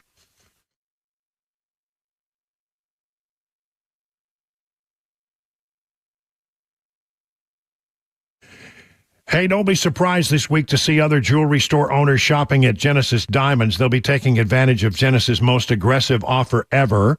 All GIA diamond engagement rings marked down an extra 20% below Genesis' everyday price. That's right, the vault is open and Genesis is selling the finest handcrafted diamond rings at rock-bottom prices now for a very limited time. The GIA, it's really the world standard in diamond grading, certifying accuracy and documenting quality so you can buy with great confidence. Every Genesis engagement ring is included in this event, from half carat up to 20 carat stones, all shapes, rounds, radiants, pear capes, princess cuts, emerald cuts, cushion cuts, ovals, you name it, they've got it. There's never been a better time to get an extreme value price on a GIA certified diamond, perfectly set in a gorgeous engagement ring. Hurry in for the best selection. It's Genesis Diamonds GIA Diamond Extravaganza. Save an extra 20% on these rare, precious diamond rings. Now for a limited time, one per customer, please. Exclusively at Genesis Diamonds. 2 locations, Green Hills and Cool Springs. See store for details. Hey, what's up, guys? This is Matt Murphy for Members Nutrition. I want to tell you about the Members Nutrition difference, and I want to encourage you to go over to the Members Nutrition website. Number one, they believe at Members Nutrition that they can sell vitamins and supplements at a lower cost point, and they're doing it every single day at membersnutrition.com. Number two, they want to make these products right here in the United States of America, not from some overseas company, and they do that every single day. I encourage you to go to membersnutrition.com. You'll get 50% off your purchase price at checkout. You don't have to put in any codes. Just go to membersnutrition.com. Once again, membersnutrition.com.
Tim Walz, he's wasting no time in getting out to campaign after being named Kamala Harris's running mate. The NTSB, they had an eye-opening hearing today in the White House, weighing in on Ukraine's latest attack on Russia.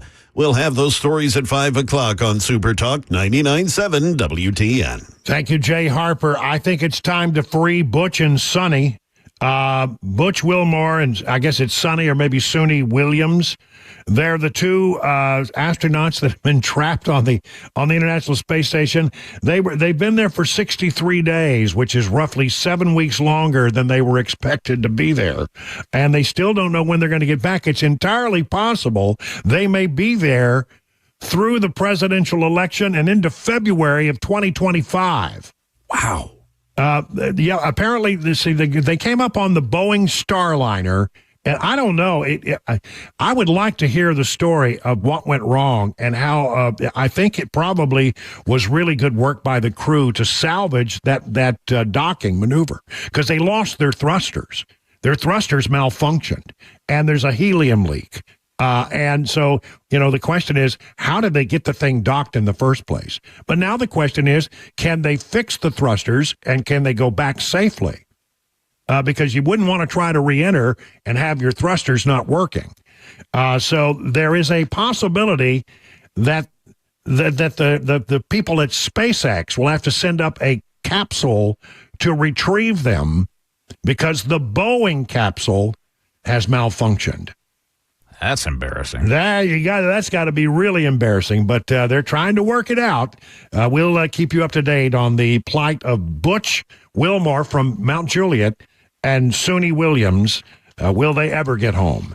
It is now 58 minutes past the hour of 4 o'clock. All right, listen, Busy Bee's got some special things going on for the month of August, which they call their back-to-school specials. And there are some things that you can do that can help you and help a school near you.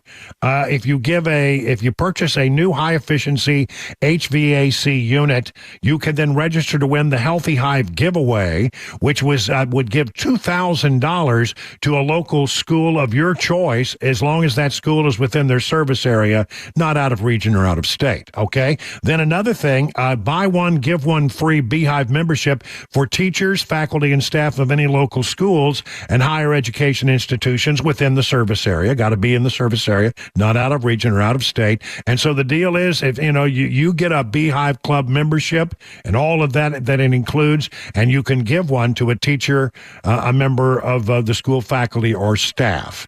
Other specials in the month of August: $100 off indoor air quality products, $250 off water filtration products, their plumbing service. I got to tell you, I have some of that stuff that they installed at my house, and the water is delicious. I mean, it's so good to drink.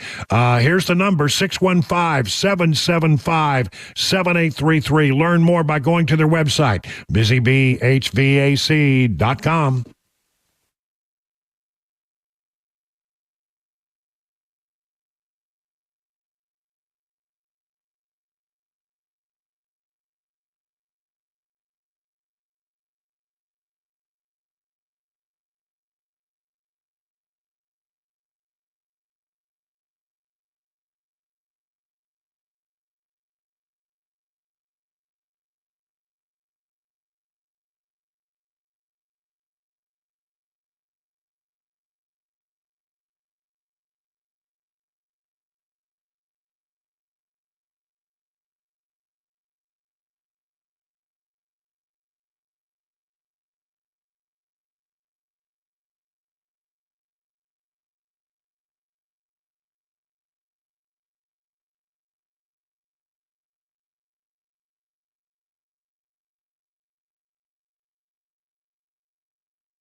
Good afternoon. It's 5 p.m. I'm Jay Harper with your top stories. We've got a bit of sunshine now, 81 degrees. The forecast and a traffic report are coming up.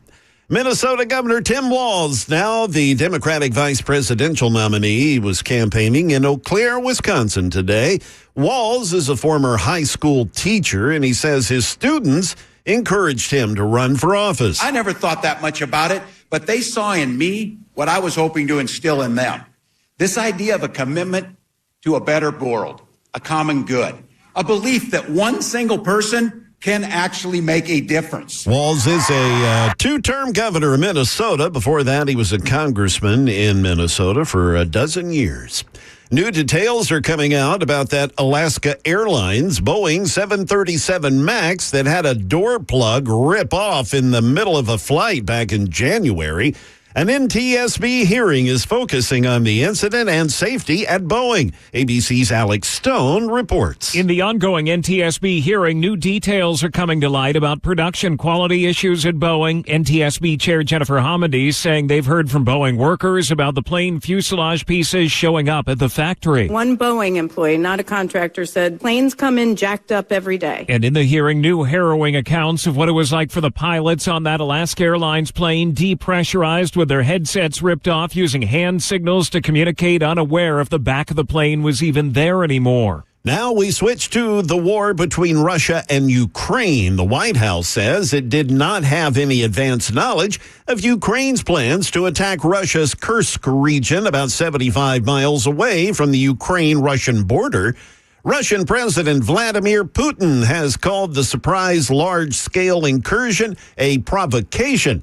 At today's White House briefing, Press Secretary Karine Jean-Pierre declined to speculate on possible concerns of an escalation if it is found that U.S.-supplied weapons were used. We're going to reach out to the Ukrainian military to learn more about their objectives.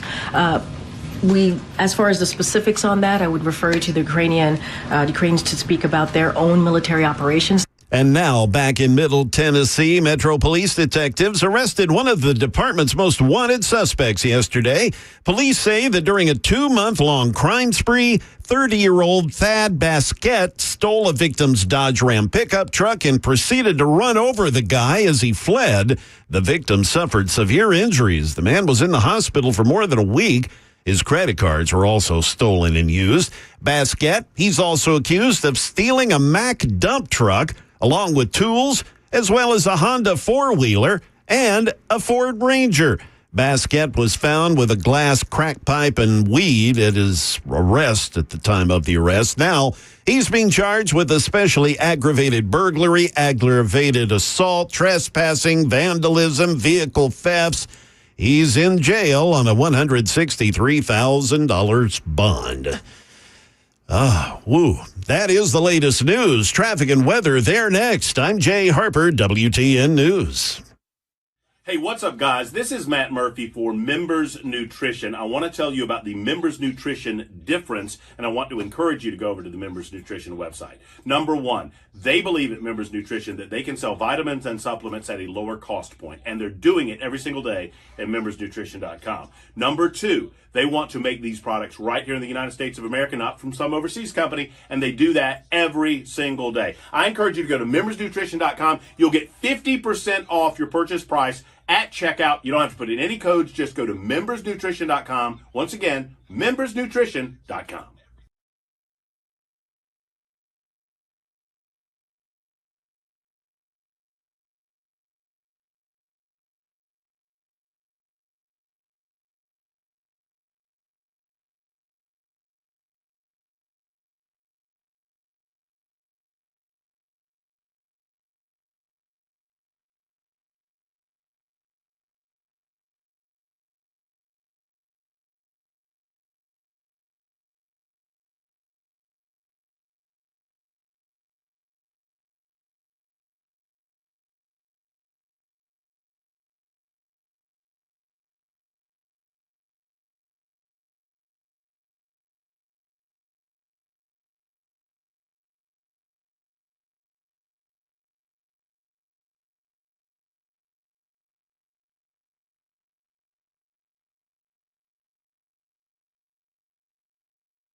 Good afternoon. Hour number 3 of the drive now kicking off at 7 minutes past the hour of 5 o'clock. Let's get you home safely, all right? And while you're driving home, wherever you've been out, you've been at work, you've been running the kids around, whatever it is, we're going to give you some news and information so that you're caught up.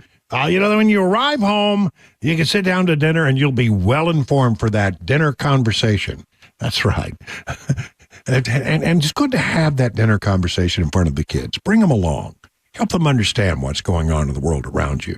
And I'll give you all the ammunition you need. We are now seeing, I think, the Trump team sort of get their communication act together, and they're coming after Tim Walz in a big way.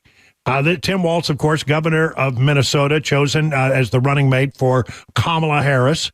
That announcement made early this week. And as we start to dig in and find out more about Walz, there's plenty of material to work with. The first thing this morning on Fox and Friends, Donald Trump called in, and it was the first time we've heard him speak directly about the choice of Tim Walz, the very ultra-liberal governor of Minnesota, as the running mate of Kamala Harris. He's a very liberal man, and he's a shocking pick, and I'm thrilled. I could not be more thrilled. If you look at his record with no walls, no security, let everybody in, he's a smarter version of her. If you want to know the truth, he's probably about the same as Bernie Sanders. He's probably more so than Bernie Sanders. She is more so than Bernie Sanders. That's got to be your guide, Bernie Sanders, and that's not a great guide. But there's never been a ticket like this. This is a ticket that would want this country to go communist immediately, if not sooner. And he's not where the country is on anything. And I think it's very insulting to Jewish people, and I think it's very insulting to people that want security.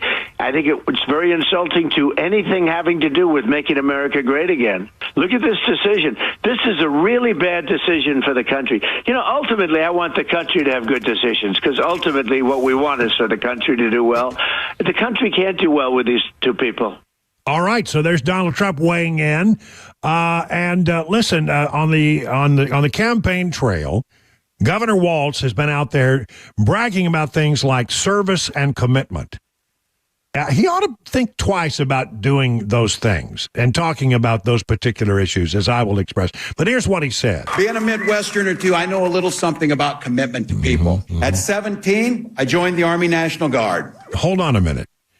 He believes in commitment to people, and then the first thing he brings up is how he joined the Army National Guard at age 17. I think he served a total of 24 years in the National Guard. And look, I don't criticize. In fact, I commend him for his service. But the fact of the matter is, he talks about commitment to people, and then he talks about his service record. And he was not at all committed to those people that he served with when it came time for them to go to Iraq. Because the moment it became clear that his battalion was about to be shipped off to Iraq for a tour of duty, he slithered away, is the way it was put by some of the people that served there with him. He slithered away. So when you talk about commitment and service, you got to be careful, because although he spent 24 years there, when push came to shove and his battalion was going into the battle zone, he ran away. For 24 years, I proudly wore the uniform of this nation.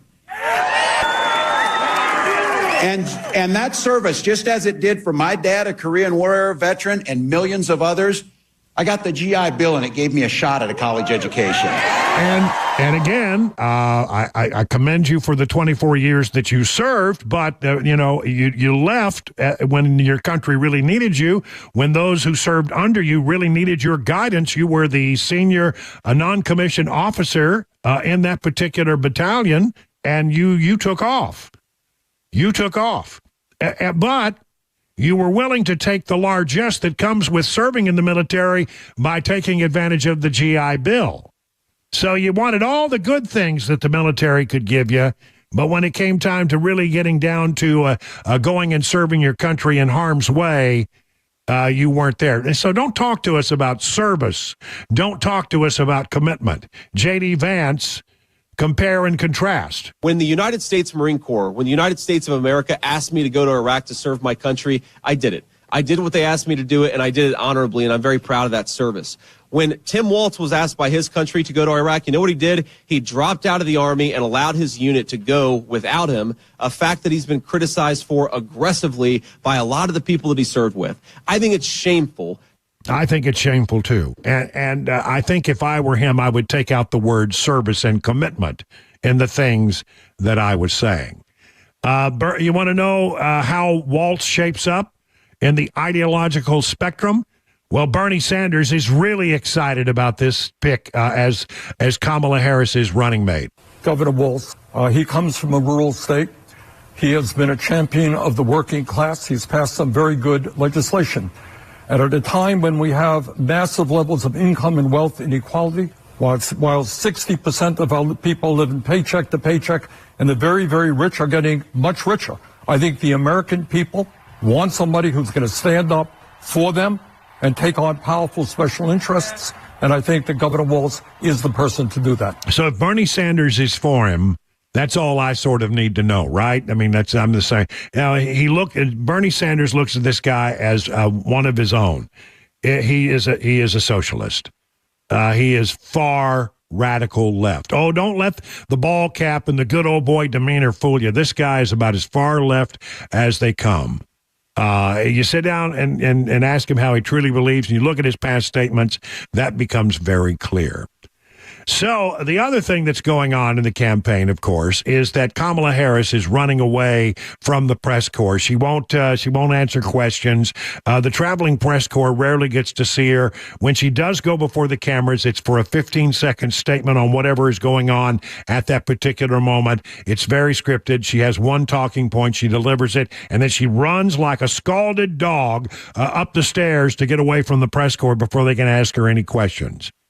J.D. Vance has been following them around wherever they go, wherever Kamala Harris and Tim Waltz go, there he will go also. And he is taken to walking across the tarmac from his plane, which is Trump Force 2, over to Air Force 2 to talk to the press corps that is covering Kamala Harris, because he feels like, well, number one, I want to look over the plane that I'm going to have before long. And then the other thing is he says, well, I know you guys must be lonely and somebody needs to talk to you. I figured I'd come by and just get a good look at the plane. Hopefully it's going to be my plane in a few months. But I also thought you guys might get lonely because the vice president doesn't answer questions from reporters and hasn't for 17 days. Have they given you guys an explanation for why she won't take questions from reporters? No? Nobody? Okay, great. Well, I hope that she changes her mind because it'd be good for the American people, and I think it'd be good for you all if she actually ran a real campaign instead of one from a basement with a teleprompter. So have a good one, guys. See ya. I mean, that's exactly what she's doing. I mean, you don't see her speaking on the stump extemporaneously. She is reading a teleprompter, the words that have been written. She doesn't ever try to get too far from the script because she knows she can't do it. And they told her, just read the words, hit your marks, move on. Don't take any questions. Don't interact with the press corps.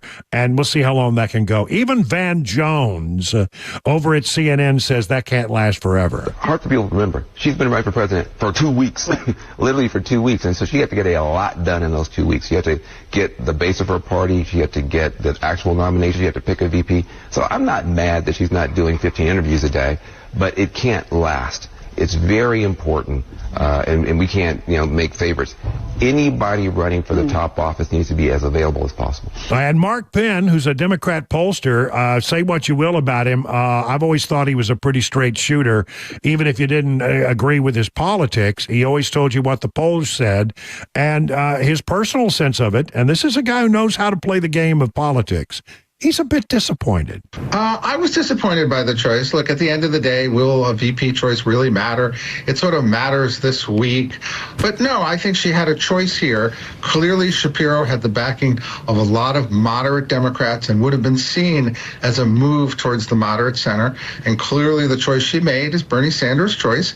And look, again, Biden won by doubling down with the left. And so far, you're seeing a campaign, few interviews, control the message, double down on the base. Their attitude is it won last time, it'll win again. Biden's first campaign had a successful strategy of avoiding interviews and controlling the message. And I think the same advisors are bringing out the same playbook, and so far it's working. She's going up in the polls, and the press has not forced her to answer any questions outside of her program speeches, and she's doing a good job at that. All right, so what are the polls showing? Well, we just got Fox just released its power rankings, and they still have a slight edge in the electoral count for Trump. They have Trump at 251 and Kamala Harris at 241.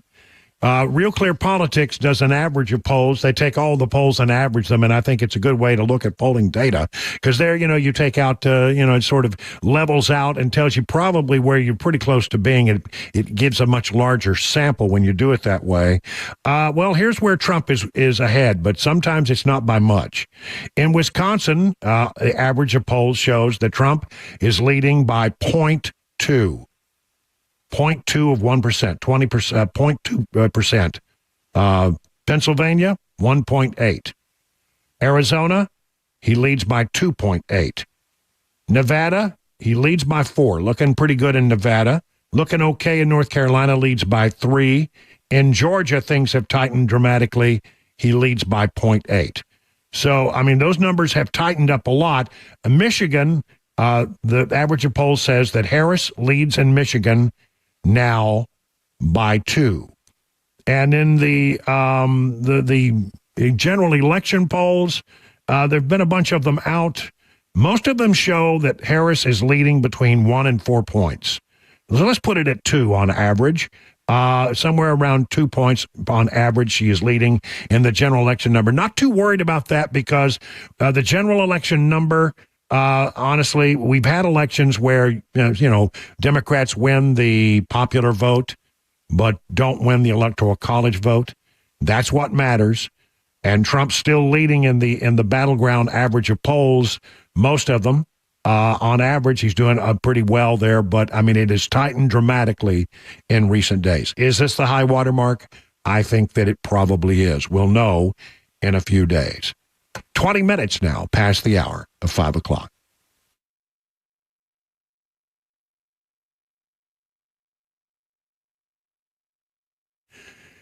Are your retirement assets structured to minimize taxes? Hard to believe, but many hardworking Americans just like you could be overpaying on taxes in retirement. You could be taxed on your IRA, your 401k, any other tax-deferred retirement accounts. Beacon Capital Management is here to give you peace of mind. With the threat of massive tax increases just around the corner, your nest egg could be in trouble unless you take advantage of defensive tax-saving strategies now. Defend your hard-earned retirement savings by scheduling a free retirement tax reduction analysis today. No cost, no pressure, no obligation. If you've saved more than $250,000 in retirement, don't wait any longer. Schedule your free, I said free, retirement tax reduction analysis from Beacon. Just call this number, 615-488-9303, or visit askbeaconnow.com. The guaranteed offer is the easiest way to sell your home. It's really simple. We bring you an all-cash offer. You close in as little as 21 days. No home inspections, no lock boxes, no open houses. Go to markspain.com to get a guaranteed offer and start packing.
The White House today claiming it had no advance notice of the latest attack in Russia by Ukraine. And Taylor Swift, she's been forced to cancel multiple concerts in Europe due to terrorist threats.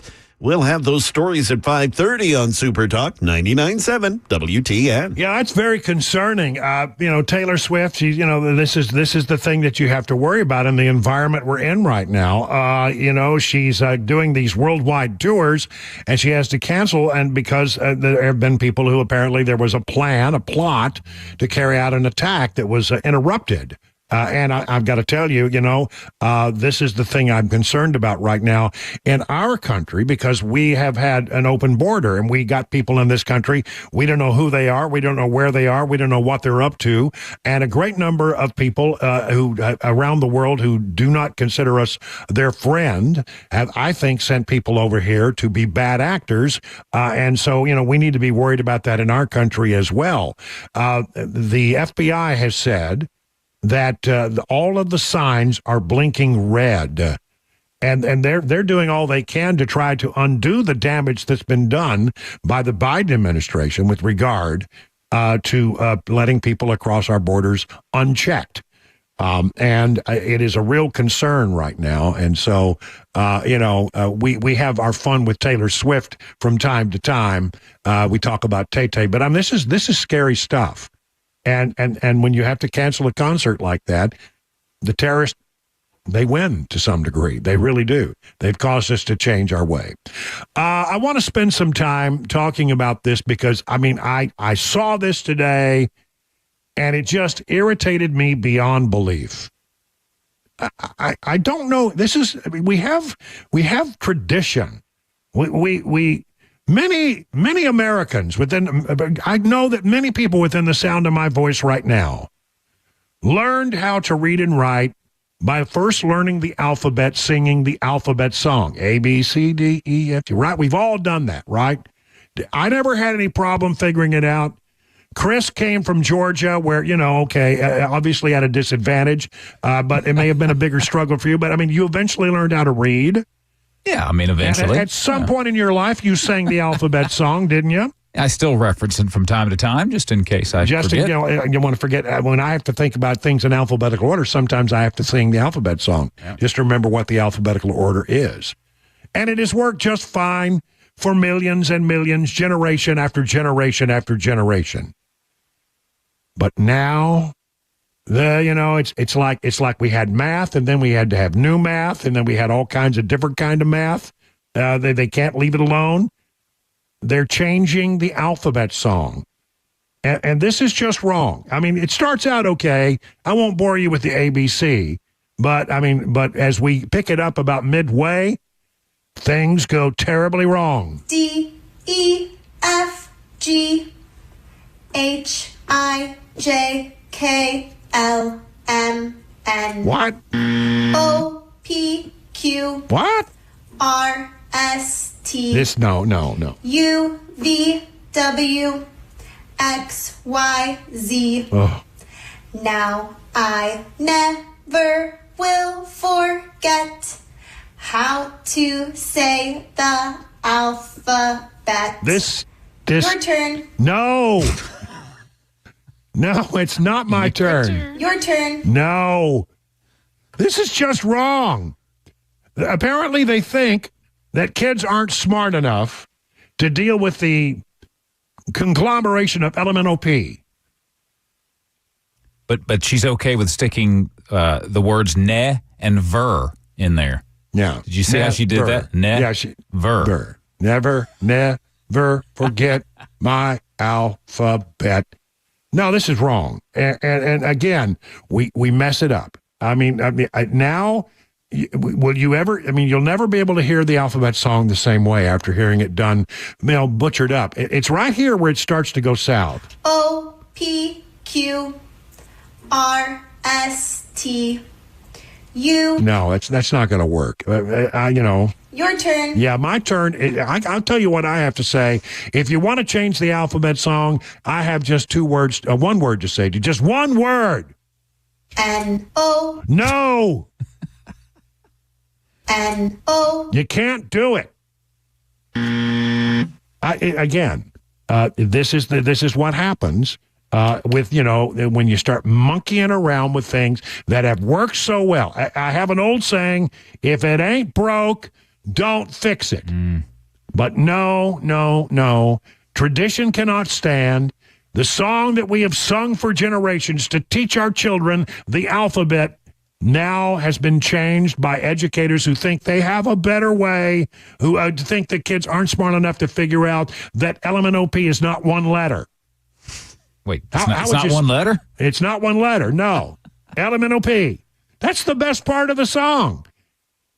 It teaches kids about not only about the alphabet, but about how to, do rhythm. LMNOP. Yeah. I mean, it's a musical lesson as well as an educational reading lesson. Yeah, and her delivery is just awful. Yeah, despite of the change, it's just terrible. Yeah. Well, D E F G. Your turn. N O. It's 30 minutes now past the hour of 5 o'clock.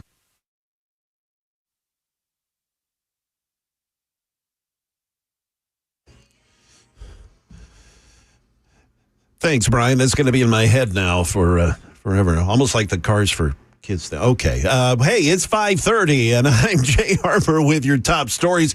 We've got a partly sunny sky, 81 degrees. Well, check that. We're down to 79 degrees now. The forecast and a traffic report is on the way. The White House said it did not have any advanced knowledge of Ukraine's surprise attack in Russia's Kursk region. That's about 75 miles away from the Ukraine-Russia border.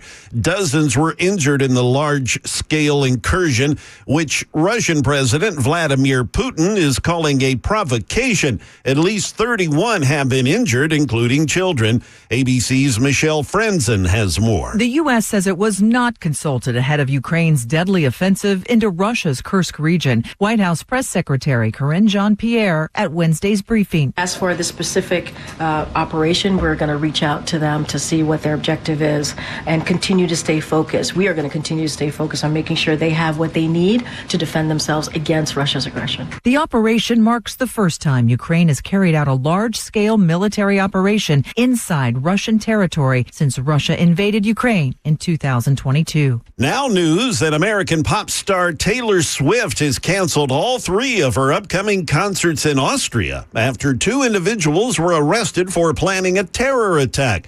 European investigators got the tip from American intelligence, who detected suspicious activity from one of the suspects back in July. ABC's Maggie Rulli, she is at the foreign desk in London with the latest. Taylor Swift announced the cancellation of her shows on social media. Her team posted a statement saying, with confirmation from government officials of a planned terrorist attack, we have no choice but to cancel the 3 scheduled shows for everyone's safety. Now, this decision came down just hours after officials say they arrested 2 suspects who they say had become radicalized online and also had come up with a very detailed attack on Taylor's concerts in Vienna.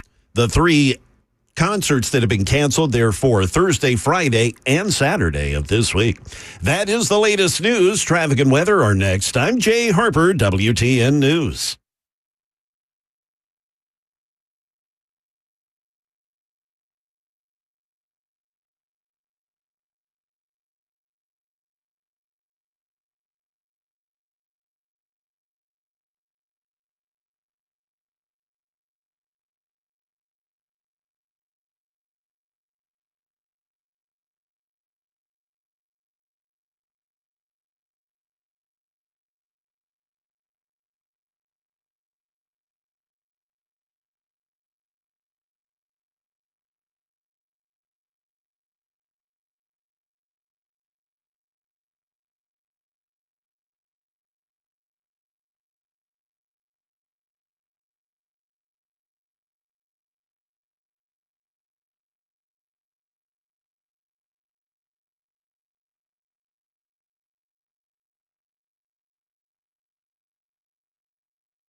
You know, as much as we'd like it to be true, there's no easy way to solve back pain. If you've got back pain, it's really, honestly, it's pressure on certain nerves, and you have a couple of choices.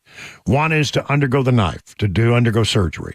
The other is a little bit easier way to go, and it works miracles. Non-invasive spinal decompression. I chose non-surgical spinal decompression at the Wellness Institute of Nashville. Their state-of-the-art facilities offer the latest in high-tech equipment, and they follow the latest non-surgical procedures. And getting better is important, so Dr. Kevin Mitchell and Dr. Ashley are offering half off spinal decompression treatment and half off the KT knee machine, which is like spinal decompression, but it's on your knee, not your back. Now, if you're a new patient, here's the deal. You come in, you get an exam, x-rays if needed. You'll consult with the docs. They'll come up with a plan of treatment, and you'll receive your first treatment, and all of that will only cost you $23. Then after that, remember, half off the price of spinal decompression treatments. I'm Brian Wilson, and I put my stamp of approval on the Wellness Institute of Nashville. So call them today, 615-246-5009. Learn more at painisbad.com. Hey, it's Dan Mandis, I am so glad that California Closets has fixed my closet catastrophe. After exact measuring and planning, they came over and got to work. Yeah, once it was all plotted out on their 3D CAD system, the pieces are measured, cut, and precisely installed into my space. It was clean, fast, and professional, and above all, my new closets look and function great. Now, this was my dormer, and now this is my new dormer thanks to California Closets. Look at all of this added space for shirts and shoes, you name it, and it is cut so precisely, simply amazing. And my old closet that has now been reborn as the ultimate in style and functionability, making the best use of the space that I had. They can work on just about anything: bedrooms, garages, home offices, closets, pantries, and so much more. Find them online, CaliforniaClosets.com, and see what they can do for you. You can schedule a free design consultation. Mention my name, CaliforniaClosets.com.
It's 38 minutes past the hour of 5 o'clock. Good afternoon, everybody. Brian Wilson in the chair, all the way till 7, before we hand it over to Mark Levin, the great one. He's been on fire lately. Just love listening to Mark. Look, I think that one of the things we're going to find is there's going to be an awful lot of attention to the 2020 riots in Minneapolis. It was bad. Large portions of that city were burned by rioters. It still hasn't been built back. The rioters actually took over the Minneapolis Police Department's 3rd precinct, and destroyed it, really. And so the city of Minneapolis was crying out for help, and they time and time again reached out to the governor and said, "Governor, we need the National Guard." and they wanted the National Guard, and this became a thing, a big deal. Where is the National Guard? Why can't the National Guard come and help us secure the city? We're being overrun. We're being overwhelmed. We need the help of the National Guard. And Walz, the governor, would not deliver the National Guard until the pressure got to be so overwhelming that he had to do something. I mean, they were on TV. They were bad-mouthing him. Where's the National Guard, Governor? Why can't we have the National Guard to stop this and bring order? When Walz was asked about it, he said, look, the National Guard, I don't think the mayor knew what he was asking for. I don't think the mayor knew what he was asking for. He wanted the National Guard, and what does that mean? I think to the mayor, yes, I think it's a perception. I'm certainly not questioning that. I think the mayor said, I request the National Guard. Whew, this is great. We're going to have massively trained troops. No, you're going to have 19-year-olds who are cooks in some cases. Well, when the National Guard got there, it did start to quell things and bring things to an end. But isn't it interesting how he describes the National Guard that he so proudly served for 24 years? We're going to have massively trained troops. No, you're going to have 19-year-olds who are cooks in some cases. So there you have that. This story from The Blaze, talking about how it all started. By Thursday, May 28th, 2020, riots had plagued the city of Minneapolis for over 3 days. The Black Lives Matter rioters focused much of their attention on the Minneapolis Police Department's 3rd Precinct as Officer Derek Chauvin, who was later convicted of killing George Floyd, had been assigned to that station. The day after the video of George Floyd being arrested by Chauvin went viral, May 25th, rioters attacked the 3rd Precinct and would continue to do so until the thinly stretched officers were ordered to evacuate the building on Thursday. As scenes of their retreat and the fire that consumed the front of the station were blasted across the American media, many people were asking, where is the Minnesota National Guard? Minneapolis Mayor Jacob Frey received much deserved criticism for how his administration handled the widespread riots. The decision to deploy the state's National Guard rests with either the president or the governor. The fall of the 3rd Precinct and damage to surrounding areas had set the tone for the rest of the country during that turbulent period. In 2020, Frey told the Star Tribune that Governor Walz and his administration had dithered as the situation across from St. Paul continued to deteriorate. We expressed the seriousness of the situation. The urgency was clear. Frey said about a phone call he had with Walz on Wednesday, May 27th. Walz did not say yes. He said he would consider it. Frey said he had the governor's office asked the governor's office whether his verbal request for National Guard troops was considered a formal request. Walz's office said it was, but then later walked that back, saying the state needed a plan on how the soldiers were to be used. Yeah, that's what you need in a national emergency. You need the bureaucrats stepping in and say, well, could you tell us, I know it's a national emergency and you got people burning down your buildings, but we need a plan. We need to know on paper exactly, how you will use these troops. There's no time for that. No time for that. A group chat with staffers from Frey office said Walz was hesitating about deploying the Guard. Walz was not only complicit, but many at Minneapolis Police Department believe he was one of the main reasons they had to watch one of their precincts burn in 2020 while being forced to abandon it. A Minneapolis police officer who served during the BLM riots told Blaze Media. Members of the Minnesota National Guard fully deployed on Friday. It was May 29th, the day after the 3rd Precinct was evacuated and burned. However, it was clear they were given orders to engage with rioters as little as possible. This was exemplified when a curfew was announced to people who had gathered at the National Guard and police perimeter near the 3rd Precinct. The curfew's announcement caused the crowd to start attacking the security perimeter. Instead of holding their ground, the guardsmen and officers withdrew from the area entirely, using tear gas to cover their retreat.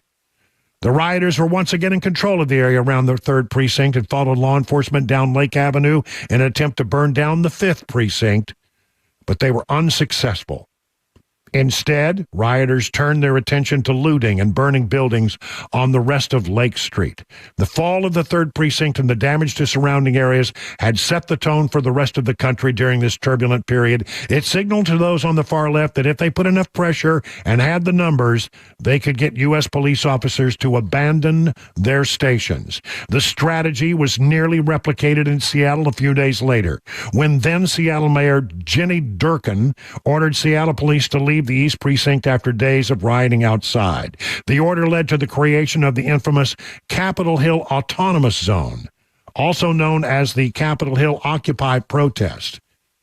If there's a silver lining to this Waltz nomination, a Minneapolis police officer told Blaze Media, it's that the rest of the country and world will finally get to hear the truth of this complete failure of leadership and abandonment of his LEOs, that's law enforcement officials, during the 2020 riot, law enforcement officers. I mean, it's inexcusable. Here, he talks about service and commitment. He talks a good game. But when push came to shove, he was afraid to interact. He ceded territory to the terrorists, to the protesters, to the people who were setting Minneapolis on fire. And people saw it around the country on the different news channels. They saw what was happening, and they saw how successful the BLM rioters had been in Minneapolis. It was replicated in Seattle. We even had our own right here in Nashville. Do you remember? All of that, I think, came about because they saw how everybody backed down in Minneapolis. They don't really want to have a fight. They're willing to let you have your way with the city. From townhall.com headline, Kamala and Waltz fueled the most expensive riots in American history. We need to talk more about that record. They have a lot in common, including being complicit in the 2020 riots, the most expensive in American history. When Minneapolis was burning, Governor Waltz was nowhere to be found. And when the rioters, arsonists were arrested, Harris helped bail them out. She's still raising money for the Minnesota Freedom Fund. The riots of 2020 cost a number of people their lives, their livelihoods, and they cost taxpayers billions of dollars. They also caused generational harm to local economies and communities. The damage from the riots and the looting across the U.S. following the death of George Floyd is estimated to be the costliest in insurance history, costing a lot of people between $1 billion and $2 billion. Insurance Information Institute, the III, compiles information from a company called Property Claim Services, which has tracked insurance claims related to civil disorder since 1950 and other databases. It provided reports to Axios that the damage from the unrest between May 26th and June 8th will be the most expensive in the nation's history, surmounting the Rodney King riots of 1992 in Los Angeles. The price tag could be as much as $2 billion, possibly more. That's right. But the protests related to Floyd differ from others the database had tracked because never before had they been so widespread. He is responsible for allowing, this thing to spiral out of control. While he dithered, and while his office asked for, give us an exact plan of what you would do, and threw a bunch of bureaucracy at a city that was in crisis, the rioters had free reign over the city of Minneapolis. It's egregious what happened. And this guy and Kamala Harris are hand in glove. They are two peas in a pod. They really are. And it is true to say he let the city burn and she raised money to get the people who did get arrested out of jail. That's absolutely true. That's a verifiable fact. And so as we think back on those tumultuous times that were where we saw, they here in Nashville, do you remember? They dang near burned down Lower Broad. the police were overwhelmed, completely overwhelmed, and did not have it under control. And quite frankly, because of their, as I recall it, I remember it quite well, as I recall it, the police were told to sort of stand back while they tried to burn down the courthouse, stand back while they tried to firebomb stores along Lower Broad. And it's a miracle that the Ryman wasn't taken down because nobody was guarding it. So we had it here in Nashville as well. Why were they so emboldened? Because they saw what had happened in Minneapolis. And the folks in Seattle saw what happened in Minneapolis. We saw it all over the country. And if Walz had come in decisively and sent the National Guard out there and said, hold your ground, do not cede 1 inch of territory, and if he'd allowed the National Guard to do what the National Guard could do, this would have been put out in very short order. We wouldn't have seen $1 to $2 billion worth of damage done all across the nation. Walz is responsible. Walz have a heavy burden to bear, and let's not let them forget this. 50 minutes now, past the hour.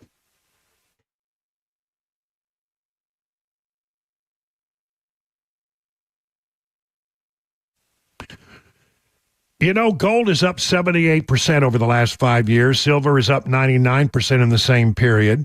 Meanwhile, the U.S. dollar has lost 25% of its value since 2020. And don't even look at your 401k this week. Have you seen how far it's gone down?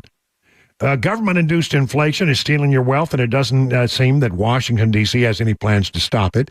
Gold, on the other hand, and other precious metals are a great shield against inflation theft. During election year, politicians will promise to rein in spending. You'll hear it a lot. But we all know it's campaign talk. They can't help themselves. This is why no matter who is in office, gold protects you from the D.C. spending sprees. Where do you get that protection? Well, you need to reach out to my friends, Kyle and Hannah, over at Nashville Gold and Coin. I went there. I got my answers there. You can as well. They will take good care of you and keep you well informed on precious metals opportunities. Act now and get your shield against out-of-control government spending. Just go to NashvilleGoldandCoin.com. That's NashvilleGoldandCoin.com and set up your appointment today. The guaranteed offer is the easiest way to sell your home. It's really simple. We bring you an all-cash offer. You close in as little as 21 days. No home inspections, no lock boxes, no open houses. Go to markspain.com to get a guaranteed offer and start packing.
The UK on high alert in the midst of immigrant and anti-immigrant violence. New developments in the upcoming tax trial of Hunter Biden and a sexual predator caught in a Nashville sting operation. We'll have those stories at 6 on Super Talk 99.7 WTN. And coming up in the 6 o'clock hour of The Drive, you've heard the old song about 50 ways to leave your lover.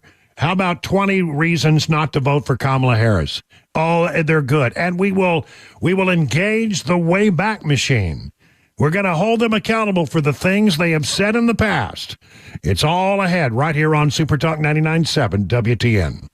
Hey, it's Dan Mandis, and I am so glad that California Closets has fixed my closet catastrophe. After exact measuring and planning, they came over and got to work. Yeah, once it was all plotted out on their 3D CAD system, the pieces are measured, cut, and precisely installed into my space. It was clean, fast, and professional, and above all, my new closets look and function great. Now, this was my dormer, and now this is my new dormer thanks to California Closets. Look at all of this added space for shirts and shoes, you name it, and it is cut so precisely, simply amazing. And my old closet that has now been reborn as the ultimate in style and functionability, making the best use of the space that I had. They can work on just about anything: bedrooms, garages, home offices, closets, pantries, and so much more. Find them online, CaliforniaClosets.com, and see what they can do for you. You can schedule a free design consultation. Mention my name, CaliforniaClosets.com.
Good evening. It's 6 p.m. I'm Jay Harper with your top stories. Well, we've had the sun come out a bit more and our temps gone up. We're at 81 degrees. The weekend, well, why am I saying weekend? Because it says weekend on my screen. It didn't get changed. Anyway, we've got a traffic report and a weather forecast coming up.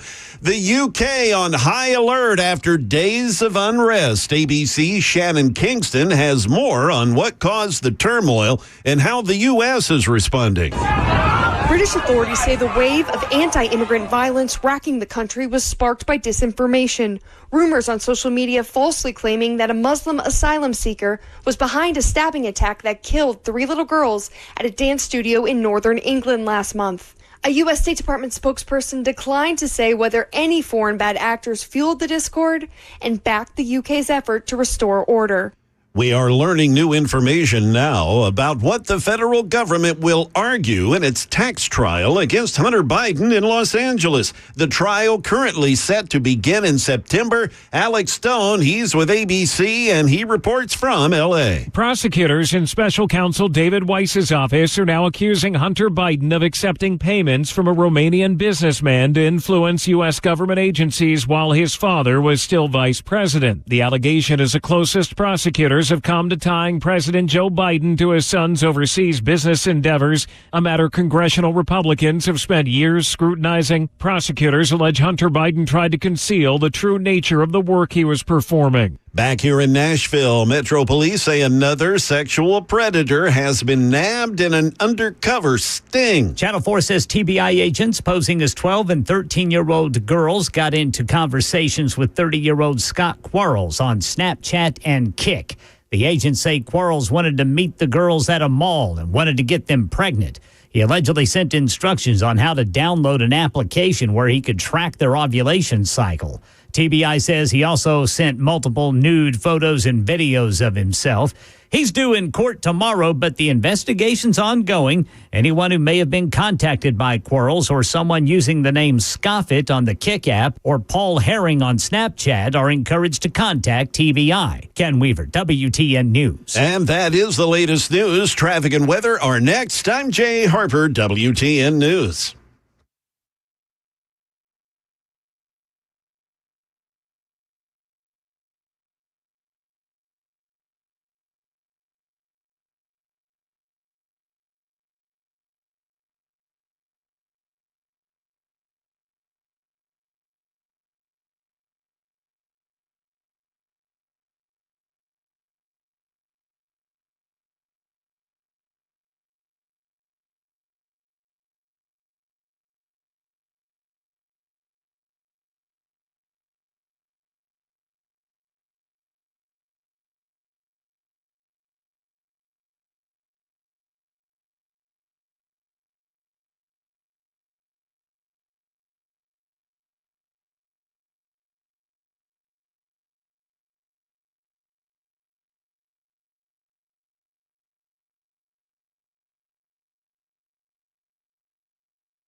It's 6:06 on Super Talk 99.7. Brian Wilson in the chair now in our fourth and final hour on this Wednesday, August 7th.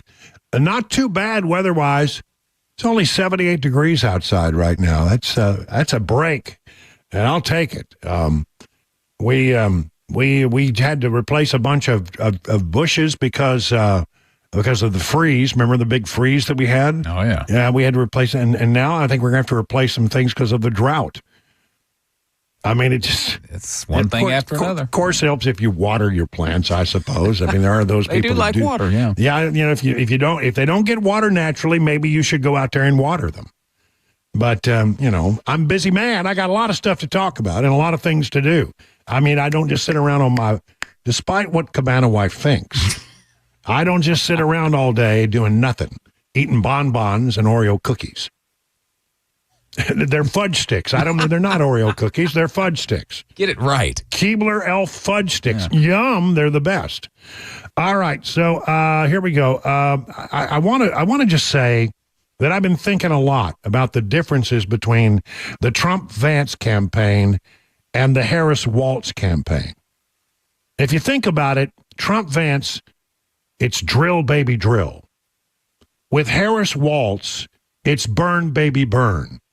I mean, it's really, you really want to come down to Stark, that's it in a nutshell. The Trump-Vance people want to get the economy going. They want to drill. They want to do the things that will drive down inflation. And the Harris-Walz is a team that, let Minneapolis burn to the ground. I mean, Governor Walz let it burn to the ground, or it didn't burn all the way to the ground, but they did real damage in that city, serious damage. And then it was Kamala Harris who was, promoting a bail fund to get the people who did all that out of jail more quickly. Raised millions of dollars, by the way, by doing that, and only a small portion of it went for bail. Where did that other money go? I think you look around, you can see some of the places that money has been used in other protests. I do believe that to be true. You want to know where the money comes from for those things? I think Kamala Harris helped raise it. That's my theory. So I want to spend some time here over the next few minutes reading from a great compilation. I want to give due credit to where this came from. I got it from the Bongino.com website. It is the top 20 reasons not to vote for Kamala Harris. I hope we can get through all 20. I think we can if we're diligent about it. If I quit dilly-dallying around and get on with it. Okay, here we go. Number 1, her performance on the border has been the worst in history. Although numerous mainstream media outlets have backtracked on their own reporting to claim that Joe Biden didn't actually declare Kamala Harris as the border bazaar, she's border bazaar is what she was. It really doesn't make any difference. Joe Biden and Kamala Harris are both responsible for deliberately undermining Donald Trump's border policies because they were succeeding, refusing to enforce our immigration laws and doing the worst job in American history on controlling the border. Just a point of comparison, look at how much worse things have become under Biden and Harris than they were under Trump. 2, Harris called for decriminalizing of border crossings. Imagine what would happen if Kamala Harris got her way and managed to decriminalize crossing the border illegally. You think you got a problem now? You'd have a big problem then. Number 3, in her last year as senator, Harris was ranked as the most liberal senator in America. She cannot run away from that, even though the company that rated her that took it down. She was, in 2019, the last year she served as a senator, the Senate's most liberal member, even more liberal than Bernie Sanders. 4, she has called for confiscating the guns of law-abiding Americans. No kidding.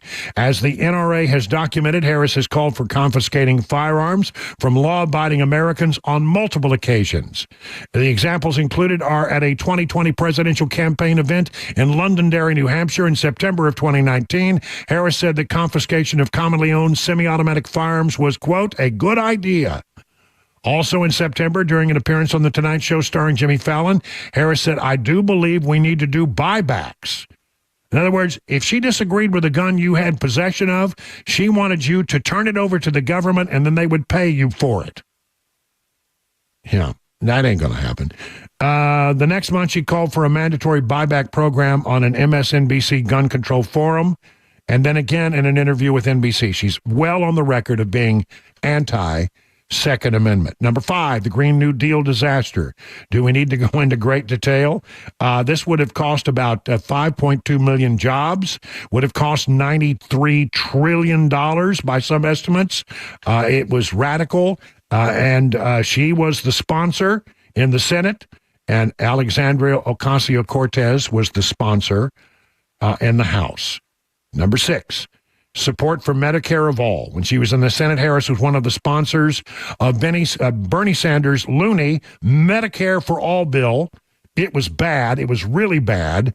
According to National Review, Harris was one of 16 co-sponsors of Sanders' socialized health care plan branded as Medicare for all, which would have cost $34 trillion over a decade. According to the left-wing Urban Institute, it would have necessitated kicking about 180 million people off their private insurance. You like your private insurance? She didn't want you to keep it. And she can't run away from that. That's her record. 7, she wants to ban fracking and offshore drilling. You want to permanently shackle America's energy production, kill tons of jobs, and drive your cost at the pumps into the stratosphere? Well, banning of fracking and offshore drilling would do just that. And Kamala Harris said, there's no question, I'm in favor of banning fracking. Her campaign has since flip-flopped, said because that's so unpopular, especially in Pennsylvania. But it's more likely she's lying now than she was lying then. Number 9, Afghanistan was one of America's worst military debacles of the last century. Under the leadership of Kamala Harris and Joe Biden, not only did we lose the war in Afghanistan, but the whole country collapsed in 10 days. Massive amounts of American military equipment were left behind to be used by the Taliban, and as many as 9,000 American civilians were left behind because of the way Kamala and Biden pulled out of the country. It was almost comically incompetent. It was the most humiliating moment for the military since the fall of Saigon, and there was zero accountability for under the leadership of Joe Biden and Kamala Harris. 10, the Biden-Harris administration has been a disaster on Ukraine. Look, I know. I'm not even going to spend time talking about it. 11, the staggering incompetence of Kamala Harris and Joe Biden on the war in Israel. Since the terrorist attack the Palestinians launched against Israel on October 7th of last year, the Israelis have been decisively defeating the Palestinians. So at this late date, why is the war not over? Because Biden and Harris keep publicly undermining Israel to appeal to the anti-Semites and pro-terrorist supporters of their Democrat base. Unfortunately, this has given Hamas the impression that Biden and Harris may force the Israelis to give up in a war that they're winning handily and give the terrorists a victory they can't win on the battlefield. All they have to do, they feel, is just hold out long enough. In other words, the incompetence of Kamala Harris and Joe Biden has extended the war. Harris and Biden also spent $320 million on a floating pier designed to transfer aid to the Palestinians. It was completely ineffective and quickly fell apart. 12, the college loan disaster. In a financially irresponsible move that is clearly an insult to Americans who paid off their own college loans or who didn't go to college, Harris and Biden have been working nonstop to use our tax dollars to give welfare to people who owe money on their college loans. In other words, they're using your money to try to buy votes, and bizarrely, there has been absolutely no discussion of getting the government out of the college loan business. Yet, if Kamala Harris genuinely thinks college loans are so worthless that people shouldn't have to pay for them, then why are we continuing to give out those loans? Along similar lines, if those loans aren't worth it to the people who benefited from getting a college education, how can it possibly benefit the taxpayers to pay off those loans? 13, Kamala Harris has called for getting rid of the filibuster. This is a huge one. It would lead likely to the end of America as a free country. Listen to this logic. It's unassailable. The founding fathers wanted America to be a republic, not a pure democracy, because pure democracies are inherently unstable forms of government. As Ben Franklin said, the moment that one party controls the House, the Senate, and the White House without a filibuster, they can essentially do anything. Democrats could make guns illegal, make it a crime to vote for Republicans, or make the tax rate on states that don't vote Democrat 100%. If you think the Supreme Court would stop them, you would be wrong, because they would also legally stack the Supreme Court. The second law becomes whatever people like Kamala Harris say it is. It's just a matter of time until a Republican ends one way or the other. In fact, it would essentially be over the second we got rid of the filibuster for legislation in the Senate. This is so true. This is so true. You know, it's important to have the filibuster rule in the Senate. And yeah, I know it gets frustrating. You know, when Democrats are control of the Senate, they complain about Republicans using the filibuster rule, but they like it a lot when when the Republicans are in control in the Senate. Why? Because the filibuster rule protects the rights of the minority. It makes sure that the majority cannot run roughshod over the minority by setting a very high standard. The filibuster rule is probably one of the most important things we have in government, to make sure that the majority doesn't run roughshod over the minority. Number 14, Kamala Harris has been hostile to cryptocurrency. Number 15, Kamala Harris helped put the George Floyd rioters and other criminals back on the streets. As we discussed earlier, when liberals were burning down their cities around the country in 2020, Kamala Harris was sending out a tweet encouraging people to donate money to help bail them out of jail. Among the kinds of people Harris came out of jail include some of the worst human beings imaginable, such as a man accused of sexually abusing an 8-year-old girl and a man accused of assaulting a 71-year-old woman as they assaulted her home, among countless others. 16. Kamala Harris says it is outdated and actually wrong and backwards to think that more police officers will create more safety. When the defund the police movement was hot in mid-2020, Kamala Harris has supported it. Among other things, she says it's outdated, it's actually wrong, and backwards to think that more police officers will create more safety. She also called for shifting money from police to social services and job training programs. Number 17, Kamala Harris would be the most pro-criminal president in history. Across America, soft-on-crime policies have created crime waves in major liberal cities that still haven't receded to the lower levels of crime we had when Donald Trump was in office. During her run for the presidency, Kamala Harris embraced most of the failed policies that have since been implemented in those liberal cities. Do we really want policies like this all over America? I say no, we don't. Number 18, she supports putting men in women's prisons and paying for their transition surgeries. No kidding.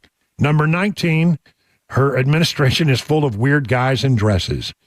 The sheer number of weird guys in dresses who've either been invited to the White House under the Biden administration or the Harris administration, or worse yet, given positions of power, is mind-boggling. So there are 20 reasons. And again, because I know people will write to me and say, that was great. And it really was great. It's a great compilation. It came from Bongino.com. I want you, if you want a copy of it, go to Bongino.com. You'll find it. The top 20 reasons not to vote for Kamala Harris. And with 20 reasons now read, it is 20 minutes past the hour of 6 o'clock.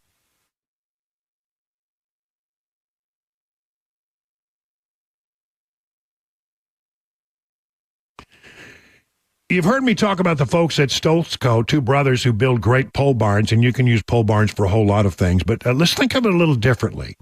Maybe you own land in the country. Maybe you own land and you've done nothing with it. Why don't you do something with your money, and why don't you put money into real assets by building on your land?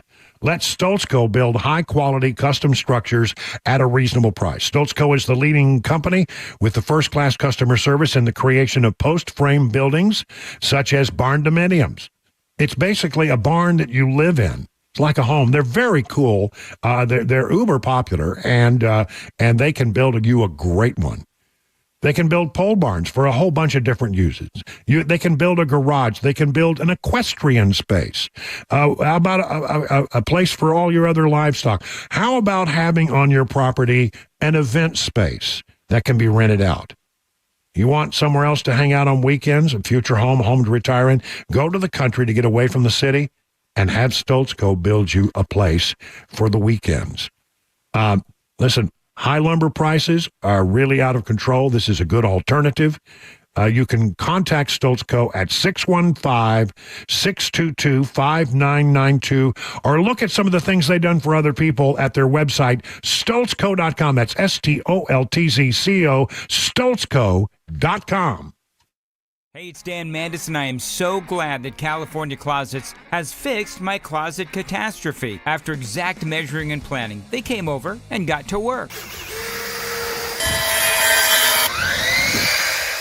Yeah, once it was all plotted out on their 3D CAD system, the pieces are measured, cut, and precisely installed into my space. It was clean, fast, and professional, and above all, my new closets look and function great. Now, this was my dormer, and now this is my new dormer thanks to California Closets. Look at all of this added space for shirts and shoes, you name it, and it is cut so precisely, simply amazing. And my old closet that has now been reborn as the ultimate in style and functionality, making the best use of the space that I had. They can work on just about anything: bedrooms, garages, home offices, closets, pantries, and so much more.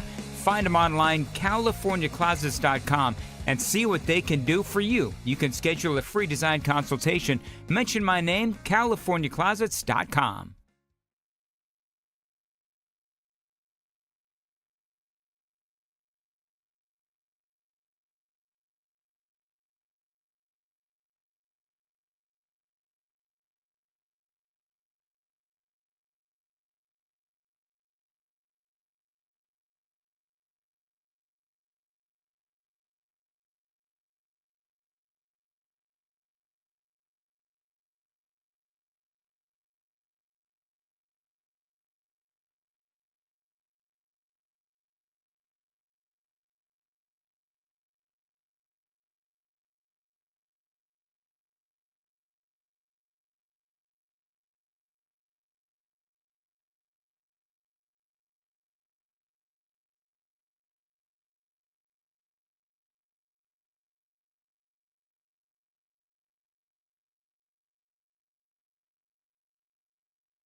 Charges now pending in a deadly Murfreesboro motorcycle crash. We'll also have today's closing money news. That will come to you at 6:30 on Super Talk 99.7 WTN. You know, the Harris Waltz team, they're doing a great job of trying to distract from the things that they have said in the past. But you know, there's a good bit of news in this regard for our side, and that is that we possess the Wayback Machine.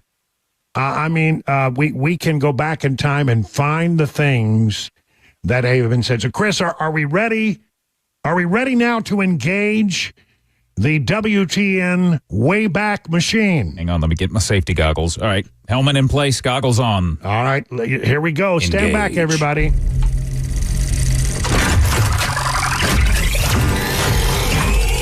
We're going back. In time. I remember it as if it were almost yesterday. Oh, we have so much to talk about. So many things that the Wayback Machine has dredged up for us. So let's see, what can we start with? Well, here's one thing that you're not going to hear a great deal about.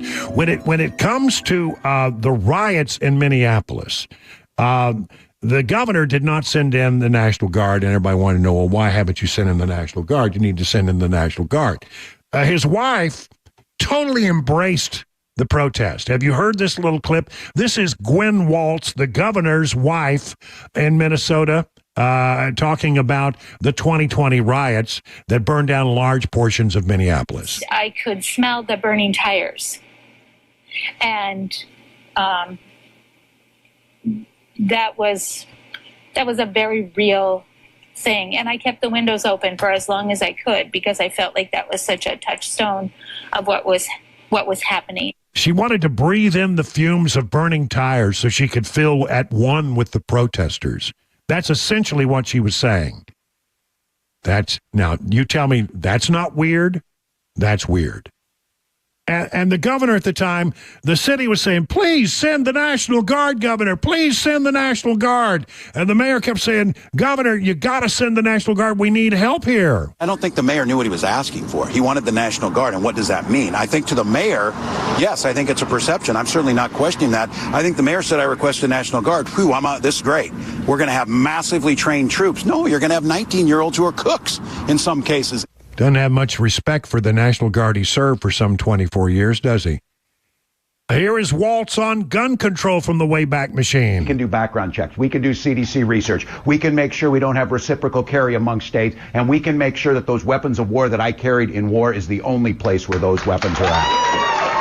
You can't walk away from that. You can't walk away from this either. I mean, the man is a leftist. He is a socialist. He is as far left as Kamala Harris is, and maybe even then some.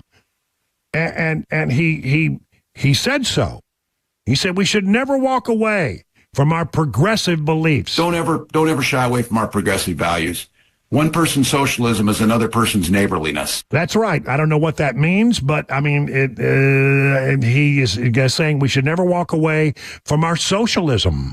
We are socialist, effectively. He calls it progressivism, but honestly, he's very much a socialist. The Wayback Machine found this one. Tim Waltz talking about what he would do if he were in charge of the border. He wouldn't be building any walls. He talks about this wall. I always say, let me know how high it is. If it's 25 feet, then I'll invest in the 30-foot ladder factory. That's not how you stop this. Yeah, if it's 25 feet tall, he'll go out and invest in 30-foot ladders. That's what he said. He comes across as folksy and avuncular. There's a good word. He's avuncular. And look it up. But you know what? It's just a cover. He wants you to think he's a good old boy when he puts on that ball cap. But boy, he's not a good old boy when it comes to some of the things that you and I believe. Kamala Harris, we have plenty of examples of some of the outrageous things she has said. It's been dredged up by our Wayback Machine. She said this on many occasions. It is wrong to somehow suggest that an undocumented immigrant is a criminal. Being an undocumented immigrant is not a crime. I know what a crime looks like. An undocumented immigrant is not a criminal. An undocumented immigrant is not a criminal. An undocumented immigrant is not a criminal. Do you think she believes that an undocumented immigrant is not a criminal? Fracking? There's no question I'm in favor of banning fracking. Well, that's the end of that. No doubt about that. She is also, as she will say in many occasions... And yeah, I am a radical. She's a radical. Just a few of the things that have been dredged up by the Super Talk 99.7 Wayback Machine. It is 30 minutes now past the hour of 6 o'clock.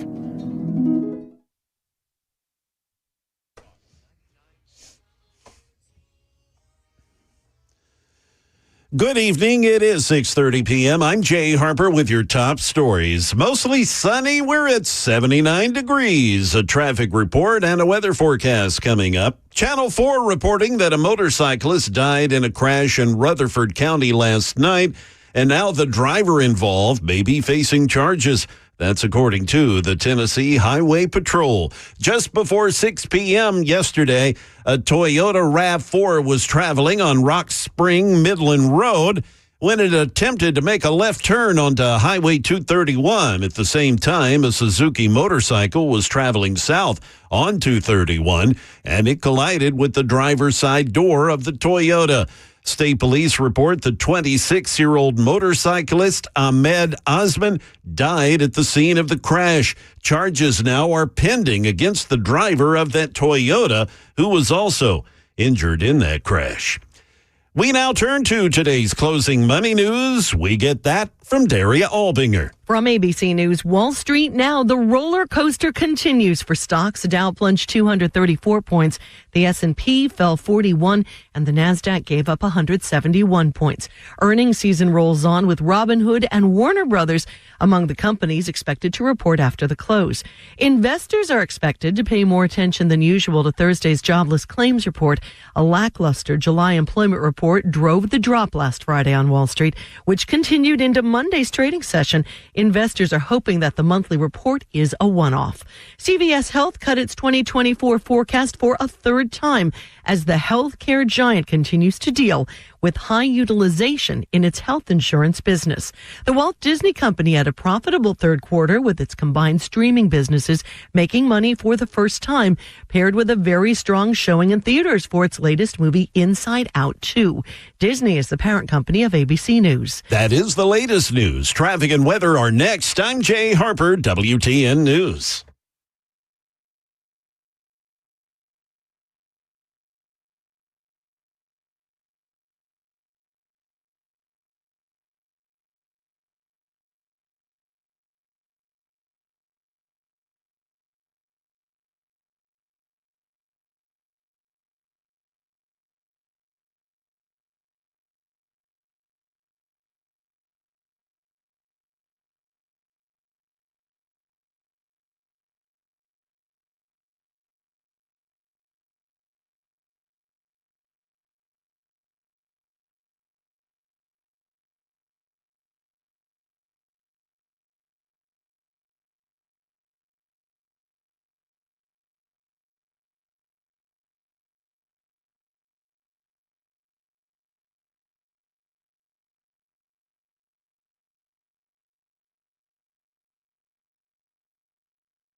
I like the Wayback Machine.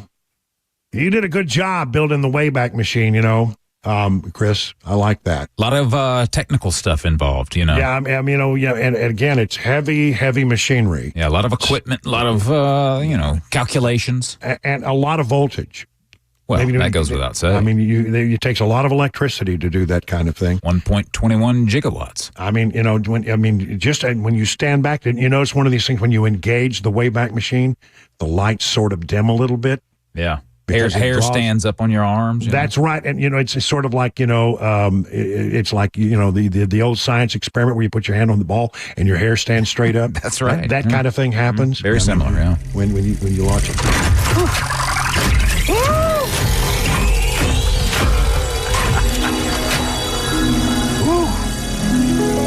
I mean, that's impressive. I feel like I need some citrus, to replenish my electrolytes or something after that. some Pedialyte. Drink some Pedialyte. That'll be good for it. That's a quite impressive machine that you've constructed there, Chris. I think we'll be using that a lot more in the days ahead. Just be careful with it now. Yeah. I mean, this is wanted not to fall into the wrong hands. This is not to be used by amateurs. We are broadcast professionals. That's correct. So when we use something like this, we use it responsibly. Always. You can't let this fall into enemy hands. Be terrible. Oh, theater of the mind. It's a beautiful thing. The beauty of radio. You can see in your mind right now, there are people who are thinking, I wonder what that machine looks like. And they have an image of the machine in their head. That's the beauty of radio. If you had an image of some vacuum tubes involved, yeah, you're spot on. You're probably and think the little thing like in Frankenstein's Frankenstein's laboratory goes across. The electric bolts that are going across. Yeah. There's some of that. 2 or 3 of those somewhere in there. Yeah. We have some flux capacitors. Don't tell Doc Brown. Well, I mean, it is Back to the Future, isn't it? I mean, it really is. In a way, it really is. We don't need a DeLorean. We have a different kind of Wayback Machine. Okay, we've exhausted that. But I'm telling you, the Wayback Machine, it's getting its own button. I'm telling you that for sure. Oh, nice. It'll be coming back time and time again. A couple of things. We need to clean up some stuff here before we go. In a few minutes, we're going to hand it over to Mark Levin. Trump says he's going to be debating Harris in the pretty near future. That sort of blooped out today. He was doing an interview on Fox and Friends, and he said something about, I guess we're going to have to debate. I want to debate her. I think it's important for the country that we do that debate. It's going to be announced fairly soon, but we'll be debating her. I would like to see it on Fox, by the way. It's probably not going to be on Fox. Kamala Harris will never accede to Fox. And he has said no to ABC, but there was some earlier negotiations with ABC, and maybe they've reopened. As long as it's not, George Stephanopoulos, I think he'd be okay with it. But he's and rightfully so. I think he needs to be careful about Stephanopoulos, not an even-handed actor, and so it'll be interesting to see how that all goes. But if it's on Fox, maybe the answer is we do one on ABC and we do one on Fox. You heard Pete Hegseth say he thinks there should be 2 or 3. I think I agree with him on that. But that came out this morning on Fox and Friends, and then as soon as he did it, he started saying, "No, I want it on Fox. I think Fox would do a really good job, but 2 people have to agree," he said. And so it seems like what he's trying to tell Fox. I think he's signaling to Fox that it may not come your way. And I think that Brett Baer and Martha McCallum would do a particularly great job, even-handed and fair, but Kamala Harris will never go for it. Never go for it. So the question is, where will it show up? I don't know, but I would not be surprised to see an announcement coming soon. There are negotiations going underway behind the scenes, and he's revealing that it looks like it's going to happen, which sounds like it probably will happen. We haven't talked about this. Speaker Johnson, Mike Johnson, can I just say, I keep finding myself greatly impressed by Mike Johnson as Speaker of the House. I know not everybody's a big fan, but I think he's doing a good job trying to hold together a very narrow margin in the House of Representatives. And I mean, basically, you have to really, it's like herding cats. I wouldn't want that job. He's doing a pretty good job. He says he believes the GOP will win a decisive victory against Harris Walz. Speaking to The Hill for a wide-ranging interview in New York City on Tuesday. Why was The Hill in New York City on Tuesday? It's The Hill. Predicted Republicans will secure a political trifecta this cycle and said that Walz was on the ticket makes matters easier for the GOP in the lead up to November. The Speaker similarly was bullish about his chances of retaining the gavel, in the next Congress. Johnson won the top job in a historic feat last year. He says he believes the GOP conference will unite behind his bid to continue his speakership, a quest that will be assisted by a strong performance in November. I like the matchup now, Johnson said when asked about how the GOP conference will fare against the ticket of Harris Walz. This is very troubling, and you've heard it reported in our newscast this evening, and it is very troubling. Taylor Swift concerts in Vienna this Thursday, Friday, and Saturday have been, I think, canceled. Taylor Swift, it's because of security measures.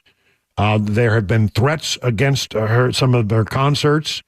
A 19-year-old Austrian citizen was arrested Wednesday morning. Let me turn the page here to get the rest of the details. Second suspect was arrested in the afternoon, according to officials there in Vienna, the Public Safety Ministry of the Interior. The suspects allegedly radicalized themselves online. They pledged allegiance to the leader of the Islamic State in the beginning of July, and Vienna was the target of their planned attack on a Taylor Swift concert. They had a particular focus on Swift's Vienna concert. They broke it up before it happened. The pop star has concerts in Vienna this Thursday, Friday, and Saturday. These shows are expected to draw, are you ready? This is the size of a Taylor Swift concert. 65,000 people. 65,000 people per day, with an additional 10 to 15,000 fans outside of the arena. That woman is making more money than you can shake a stick at. But they had to cancel these concerts while they try to figure out what the real threat is. It's a shame, and I understand it. I mean, the Russians have had people from Chechnya, I believe it was, who attacked a music theater and just outside of Moscow and killed a bunch of people. It basically was about three guys that walked in with AR-15s and laid waste to the place and set the place partially on fire. And really, honestly, as you listen to the director of the FBI, Christopher Wray, has recently testified on Capitol Hill several times that he thinks the terrorism lights are blinking red in America now and around the world. And this is the kind of thing that they would like to take an attack at to make their point. So the Eras Tour is on hold overseas right now. At the 100th stop of the tour this summer in Liverpool, England, the 14-time Grammy winner told the audience the tour has definitely been the most exhausting, all-encompassing, but most joyful, most rewarding, most wonderful thing that has ever happened in my life thus far. We need to be very careful. We don't know about a lot of people who got into this country through the southern border. We don't know who they are. We don't know where they are. We don't know what they're up to. We don't know what their allegiances are. But you can be pretty sure that a fair number of them don't like America and would love to carry out some kind of attack if they can do it. So now our FBI has its hands full, and it looks like European officials now have their hands full and with these kinds of things. And it is very, very concerning. Jamie Dimon, this is changing topics completely. He's the J.P. Morgan Chase CEO, said on Wednesday He still believes that the odds for a soft landing are around 35 to 40%, making recession the most likely scenario in his mind. When CNBC's Leslie Picker asked Diamond if he had changed his view from February, that the markets were too optimistic on recession risk, he said the odds were about the same as his earlier call. There's a lot of uncertainty out there. I've always pointed to geopolitics, housing, the deficits, the spending, the quantitative tightening, the elections, all of these things cause some consternation in the market. Diamond, leader of the biggest U.S. banks by assets and one of the most respected voices on Wall Street, has warned of an economic hurricane since 2022, but the economy has held up better than he expected. And Diamond said Wednesday that while credit card borrower defaults are rising, America is not in a recession right now. Diamond said he is a little bit of a skeptic that the Federal Reserve can bring inflation down to its 2% target because of future spending on the green economy and the military. There's always a range of outcomes. I'm fully optimistic that if we have a mild recession, even a harder one, we would be okay. Of course, I'm very sympathetic to people who lose their jobs. You don't want a hard landing. Politically, if that were to happen, it would be really bad for the Biden, Harris, Waltz folks because they're in charge of the economy, aren't they? We worry about Iran, with everybody in Israel right now on high alert. In fact, there was a report earlier tonight that people in Israel were told, get next to your bomb shelter and don't move, as it is expected the Iranians will respond to the killing of a Hamas leader inside Tehran not long ago. And what will the response be? I don't know. Iran, meanwhile, has requested advanced Russian air defenses and radar systems following a visit to the Islamic Republic by a top Moscow official, and shipments are said to be already on their way, this according to the New York Times. 2 Iranian officials confirmed that Iran made the request and Russia has started delivering radars and air defense equipment, according to the Times, citing Iranian media. The request came following a day-long visit to Tehran by head of the Russian Security Council and former Minister of Defense Sergei Shoigu on Monday. Iran wants these sophisticated air defense systems in preparation for its promised revenge strike against Israel. Maybe that's why they're waiting to see if they can get those things up and running before they take action. Who knows? It is now 50 minutes past the hour of 6 o'clock.